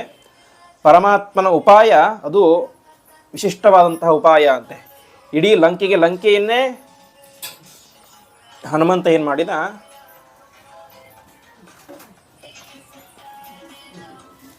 ಇಡೀ ಲಂಕೆಯನ್ನೇ ಹನುಮಂತ ಸುಟ್ಟ. ಆದರೆ ಯಾವುದನ್ನು ಮಾತ್ರ ಬಿಟ್ಟ? ವಿಭೀಷಣನ ಅರಮನೆ ಮತ್ತು ಸೀತೆಯ ಅಶೋಕವನ. ಇಡೀ ಲಂಕೆಯನ್ನು ಸುಡಬೇಕಾದ್ರೆ ಮಧ್ಯದಲ್ಲಿ ಇರುವಂತಹ ವಿಭೀಷಣನ ಅರಮನೆ, ಸೀತೆ ಜಾಗ ಇದು ಸಣ್ಣ ಜಾಗ. ಆದರೆ ಅಷ್ಟು ಸಣ್ಣ ಜಾಗವನ್ನು ಕೂಡ ಸುಡಲಿಕ್ಕೆ ಅವಕಾಶ ಕೊಡದಂತೆ ಸಮಗ್ರ ಲಂಕೆಯನ್ನು ಸುಟ್ಟಂಥವನು ಯಾವ ಹನುಮಂತ. ಅದೇ ರೀತಿಯಾಗಿ ಸಿಂಹಿಕೆಯ ಬಾಯಲ್ಲಿ ಹೋಗಿ ಬಂದಿದ್ದು ದೊಡ್ಡ ಉಪಾಯವೇನೆ. ಅಷ್ಟು ದೊಡ್ಡ 100 ಯೋಜನ ದೂರ ದೊಡ್ಡದ ಬಾಯಿ ತೆಗೆದಾಗ ಅದರಲ್ಲಿ ಸಣ್ಣ ಹೆಬ್ಬೆಟ್ಟಿನ ಗಾತ್ರದ ದೇಹವನ್ನು ತಕ್ಷಣದಲ್ಲಿ ಧರಿಸಿ ಒಳಗಡೆ ಹೋದ, ತಕ್ಷಣದಲ್ಲಿ ಹೊರಗಡೆ ಬಂದು ಬಿಟ್ಟ. ಈ ರೀತಿಯಾಗಿ ವಿಶೇಷವಾದಂತಹ ಉಪಾಯ ಮಾಡ್ತಾನೆ. ಅದೇ ರೀತಿಯಾಗಿ ರಾವಣನನ್ನು ನೋಡಬೇಕು ಅಂತ ತೀರ್ಮಾನ ಮಾಡ್ತಾನೆ. ಅಲ್ಲಿ ಹೋಗೋದು ಹೇಗೆ? ಇಂದ್ರಜಿತುವಿನ ಬ್ರಹ್ಮಾಸ್ತ್ರಕ್ಕೆ ನಾನು ಕಟ್ಟು ಬಿದ್ದಾಗ ಏನಾಗುತ್ತೆ, ನಾನು ಕರೆದುಕೊಂಡು ಹೋಗ್ತಾರೆ ಅಂತ ಆ ರೀತಿಯಾದ ಉಪಾಯವನ್ನು ಮಾಡಿ ತಾನೇ ಮಾಡಿದ. ಬ್ರಹ್ಮಾಸ್ತ್ರಕ್ಕೆ ಕಟ್ಟು ಬಿದ್ದವನಂತೆ ತೀರ್ಮಾನವನ್ನು ಮಾಡಿದ. ಅದೇ ರೀತಿಯಾಗಿ ಬುದ್ಧಿಶಕ್ತಿ ಅಂತೂ ಹಿಂದೆ ಕೇಳಿದಂತೆ ಅಪಾರವಾದಂಥ ಬುದ್ಧಿವಂತ ಮಹಾಜ್ಞಾನಿಯಾಗಿದ್ದ. ಈ ರೀತಿಯಾಗಿ ಅನೇಕ ವಿಧವಾದಂತಹ ಸದ್ಗುಣಗಳ ಗಣಿ ಅದು ಯಾವ ಹನುಮಂತ. ಇಂತಹ ಹನುಮಂತನ ದಿವ್ಯವಾದಂತಹ ಅವತಾರದ ದಿನ ಇವತ್ತು ಹನುಮ ಜಯಂತಿ ಅಂತ. ರಾಮದೇವರು ಹುಟ್ಟಿದ ದಿವಸ ರಾಮನವಮಿ, ಅದು ಬರುವುದು ಚೈತ್ರ ಮಾಸದ ಶುಕ್ಲ ಪಕ್ಷದಲ್ಲಿಯೇನೆ. ಎರಡಕ್ಕೂ ಕೂಡ 7 ದಿನ ಡಿಫರೆನ್ಸ್. ಒಂದು ಸಪ್ತಾಹ ಇದ್ದದೆ, ರಾಮ ಸಪ್ತಾಹ ಇದ್ದಂತೆ. ಅಂತಹ ರಾಮನವಮಿಯಿಂದ ಪ್ರಾರಂಭ ಮಾಡಿ ಇವತ್ತು ಹನುಮ ಜಯಂತಿಯ ತನಕ 1 ವಾರಗಳ ಕಾಲ ನಮ್ಮ ಬುತ್ತಿಯವರ ಈ ಒಂದು ಮನೆಯಲ್ಲಿ ಈ ಒಂದು ಜ್ಞಾನಸತ್ರ ಎಂಬುದು ನಡೆದಿದೆ. ಸುಮಾರು 15 ವರ್ಷಗಳಿಂದಾಗಿ ನಿರಂತರವಾಗಿ ಈ ಒಂದು ರಾಮನವಮಿ ಮತ್ತು ಹನುಮಂತ ದೇವರ ಉತ್ಸವವನ್ನು ಮಾಡಿಕೊಂಡು ಬರ್ತಾ ಇದ್ದಾರೆ. ಗೀತೆಯಲ್ಲಿ ಪರಮಾತ್ಮ ಒಂದು ಮಾತು ಹೇಳ್ತಾನೆ, ನಾವು ಪ್ರತಿನಿತ್ಯ ಅನೇಕ ಕರ್ಮಗಳನ್ನು ಅನೇಕ ಕಾರ್ಯಗಳನ್ನು ಮಾಡ್ತೇವೆ. ಆದರೆ ಆ ಕರ್ಮಕ್ಕೆ ಫಲ ಯಾವುದು ಅಂತ ಹೇಳಿದ್ರೆ ಸರ್ವಂ ಕರ್ಮಾಖಿಲಂ ಪಾರ್ಥ ಜ್ಞಾನೇ ಪರಿಸಮಾಪ್ಯತೆ ಅಂತ. ನಾವು ಮಾಡುವಂತಹ ಕರ್ಮ, ಸಂಧ್ಯಾ ವಂದನೆ, ಯಾವುದೇ ಕಾರ್ಯ ಆಗಿರಲಿ, ಗುರುಮಂತ್ರ ಆಗಿರಲಿ, ಯಾವುದೇ ಆಗಿರಲಿ, ಎಲ್ಲ ಕಾರ್ಯಗಳು ಕೂಡ ಅದಕ್ಕೆ ಪ್ರಧಾನವಾದಂಥ ಗುರಿ, ಡೆಸ್ಟಿನೇಷನ್ ಯಾವುದು ಅಂತ ಹೇಳಿದ್ರೆ ಅದು ಜ್ಞಾನ. ಜ್ಞಾನ ಕಾರ್ಯವನ್ನು ಮಾಡಿದಾಗ ಎಲ್ಲ ಕರ್ಮಗಳು ಕೂಡ ಅದು ವಿಶಿಷ್ಟವಾದಂಥ ಫಲವನ್ನು ಕೊಡ್ತಾರೆ ಎಂಬುದಾಗಿ ಪರಮಾತ್ಮ ಗೀತೆಯಲ್ಲಿ ಹೇಳುವಂಥ ಮಾತು. ಇನ್ನೊಂದು ಕರ್ಮಣ ಜ್ಞಾನ ಮಾತನೋತಿ, ಕರ್ಮ ಮಾಡೋದು ಯಾತಕ್ಕೋಸ್ಕರ ಅಂತೇಳಿ ಜ್ಞಾನ ಪಡೀಲಿಕ್ಕೋಸ್ಕರ ಅಂತ. ಯಾಕೆಂದರೆ ಜ್ಞಾನ ಅದು ಪರಿಶುದ್ಧವಾದದ್ದು. ಹೇಗೆ ಒಂದು ನಾವು ಹಾಲನ್ನು ಕಾಯಿಸಿ ಏನು ಪಾಯಸ ಮಾಡಬೇಕು, ಇನ್ನೊಂದೇನು ಮಾಡಬೇಕು ಅಂತ ಹೇಳಿದ್ರೆ ಪಾತ್ರೆಯಲ್ಲಿ ಹಾಕ್ತೇವೆ. ಪಾತ್ರೆಯಲ್ಲಿ ಸ್ವಲ್ಪ ಕೊಳೆಯಿದ್ರೂ ಏನಾಗ್ಬಿಡುತ್ತೆ, ಹಾಲು ಒಡೆದು ಹೋಗ್ಬಿಡುತ್ತೆ, ಅದು ಯೂಸ್ ಆಗೋದಿಲ್ಲ. ಹಾಗೆ ಜ್ಞಾನ ಪಡೆಯೋದು ಮುಖ್ಯ ಅಲ್ಲ, ಪಡೆದಂತಹ ಜ್ಞಾನದಿಂದಾಗಿ ಫಲ ಹೊಂದುವುದು, ಅದನ್ನು ಅನುಸಂಧಾನಕ್ಕೆ ಇಟ್ಟುಕೊಳ್ಳುವುದು ಪ್ರಧಾನ. ಜ್ಞಾನ ಬಂದ್ಬಿಡುತ್ತೆ ಹೇಗೋ ಬಂದು, ಆ ಬಂದಂತಹ ಜ್ಞಾನ ಅದರಿಂದಾಗಿ ಸದುಪಯೋಗ ಆಗಬೇಕು. ಆ ರೀತಿಯಾಗಿ ಸದುಪಯೋಗ ಆಗಬೇಕು ಅಂತ ಹೇಳಿದ್ರೆ ನಮ್ಮ ದೇಹ, ಅಂತಃಕರಣ, ಮನಸ್ಸು ಶುದ್ಧ ಆಗಿರಬೇಕು. ಆ ರೀತಿಯಾಗಿ ಅದು ಶುದ್ಧ ಆಗೋದು ಯಾವುದರಿಂದ ಅಂತ ಹೇಳಿದ್ರೆ ನಾವು ಮಾಡುವಂತಹ ಕರ್ಮಗಳಿಂದಾಗಿ. ಹಾಗಾಗಿ ಕರ್ಮಣ ಜ್ಞಾನ ಮಾತನೋತಿ ಎಂಬುದಾಗಿ ತಿಳಿಸ್ತಾರೆ. ಆ ರೀತಿಯಾಗಿ ಈ ರೀತಿಯಾದಂತಹ ಉತ್ಸವವನ್ನು 1 ವಾರಗಳ ಕಾಲ ಸಮಗ್ರ ರಾಮಾಯಣದ ಪ್ರವಚನದ ಸಂಕ್ಷಿಪ್ತವಾಗಿ, ಯಾಕೆಂದರೆ ರಾಮಾಯಣ 24,000 ಶ್ಲೋಕ ವಿಸ್ತಾರವಾದದ್ದು. ಅಷ್ಟು ಸಾವಿರ ಶ್ಲೋಕಗಳನ್ನು ಪಾರಾಯಣ ಮಾಡಲಿಕ್ಕೂ ಸಾಧ್ಯ ಇಲ್ಲ 1 ವಾರದಲ್ಲಿ. ಹಾಗಾಗಿ ಅದರ ಸಾರವನ್ನು ಯಥಾಮತಿಯಾಗಿ ಈ 1 ವಾರಗಳ ಕಾಲ ನಿಮ್ಮೆಲ್ಲರ ಮುಂದೆ ಇಟ್ಟಿದ್ದೇನೆ. ಇದರಿಂದಾಗಿ ಆ ರಾಮದೇವರು, ಅವರ ಭಕ್ತಾಗ್ರಣಿಯಾದಂತಹ ಹನುಮಂತ ದೇವರೆಲ್ಲರೂ ಕೂಡ ಸುಪ್ರೀತರಾಗಿ ಇದ್ದುಕೊಂಡು, ಅವರಿಂದಾಗಿ ಮುಂದೆ ಮಕ್ಕಳು ಮೊಮ್ಮಕ್ಕಳಿಂದಾಗಿ ಇದೇ ರೀತಿಯಾದಂತಹ ನಿರಂತರವಾದಂತಹ ಜ್ಞಾನ ಕಾರ್ಯ ನಿರಂತರವಾಗಿ ನೆರವೇರ್ತಾ ಇರಲಿ. ಹನುಮಂತ ದೇವರು, ಅದೇ ರೀತಿಯಾಗಿ ಅವರ ಅಂತರ್ಯಾಮಿಯಾದಂತಹ ರಾಮದೇವರು ಅವರಿಗೂ ಹೇಳಿದಂತಹ ನಮಗೂ, ಕೇಳಿದಂಥ ನಿಮಗೂ ಎಲ್ಲರಿಗೂ ಕೂಡ ವಿಶಿಷ್ಟವಾದಂತಹ ಜ್ಞಾನ, ಭಕ್ತಿ, ವೈರಾಗ್ಯಾದಿಗಳನ್ನು ಕೊಟ್ಟು ನಿರಂತರವಾಗಿ ಕಾಪಾಡ್ತಾ ಇರಲಿ ಎಂಬುದಾಗಿ ಆ ರಾಮದೇವರಲ್ಲಿ ಭಕ್ತಿಯಿಂದ ಪ್ರಾರ್ಥನೆ ಮಾಡ್ತಾ ಈ 1 ವಾರಗಳ ಕಾಲದ ಜ್ಞಾನ ಯಜ್ಞವನ್ನು ಆ ಹನುಮಂತ ದೇವರ ಅಂತರ್ಯಾಮಿಯಾದಂತಹ ಪರಮಾತ್ಮನಿಗೆ ಸಮರ್ಪಣೆಯನ್ನು ನಾವೆಲ್ಲರೂ ಕೂಡ ಸೇರಿ ಮಾಡೋಣ. ಶ್ರೀಕೃಷ್ಣಾರ್ಪಣಮಸ್ತು.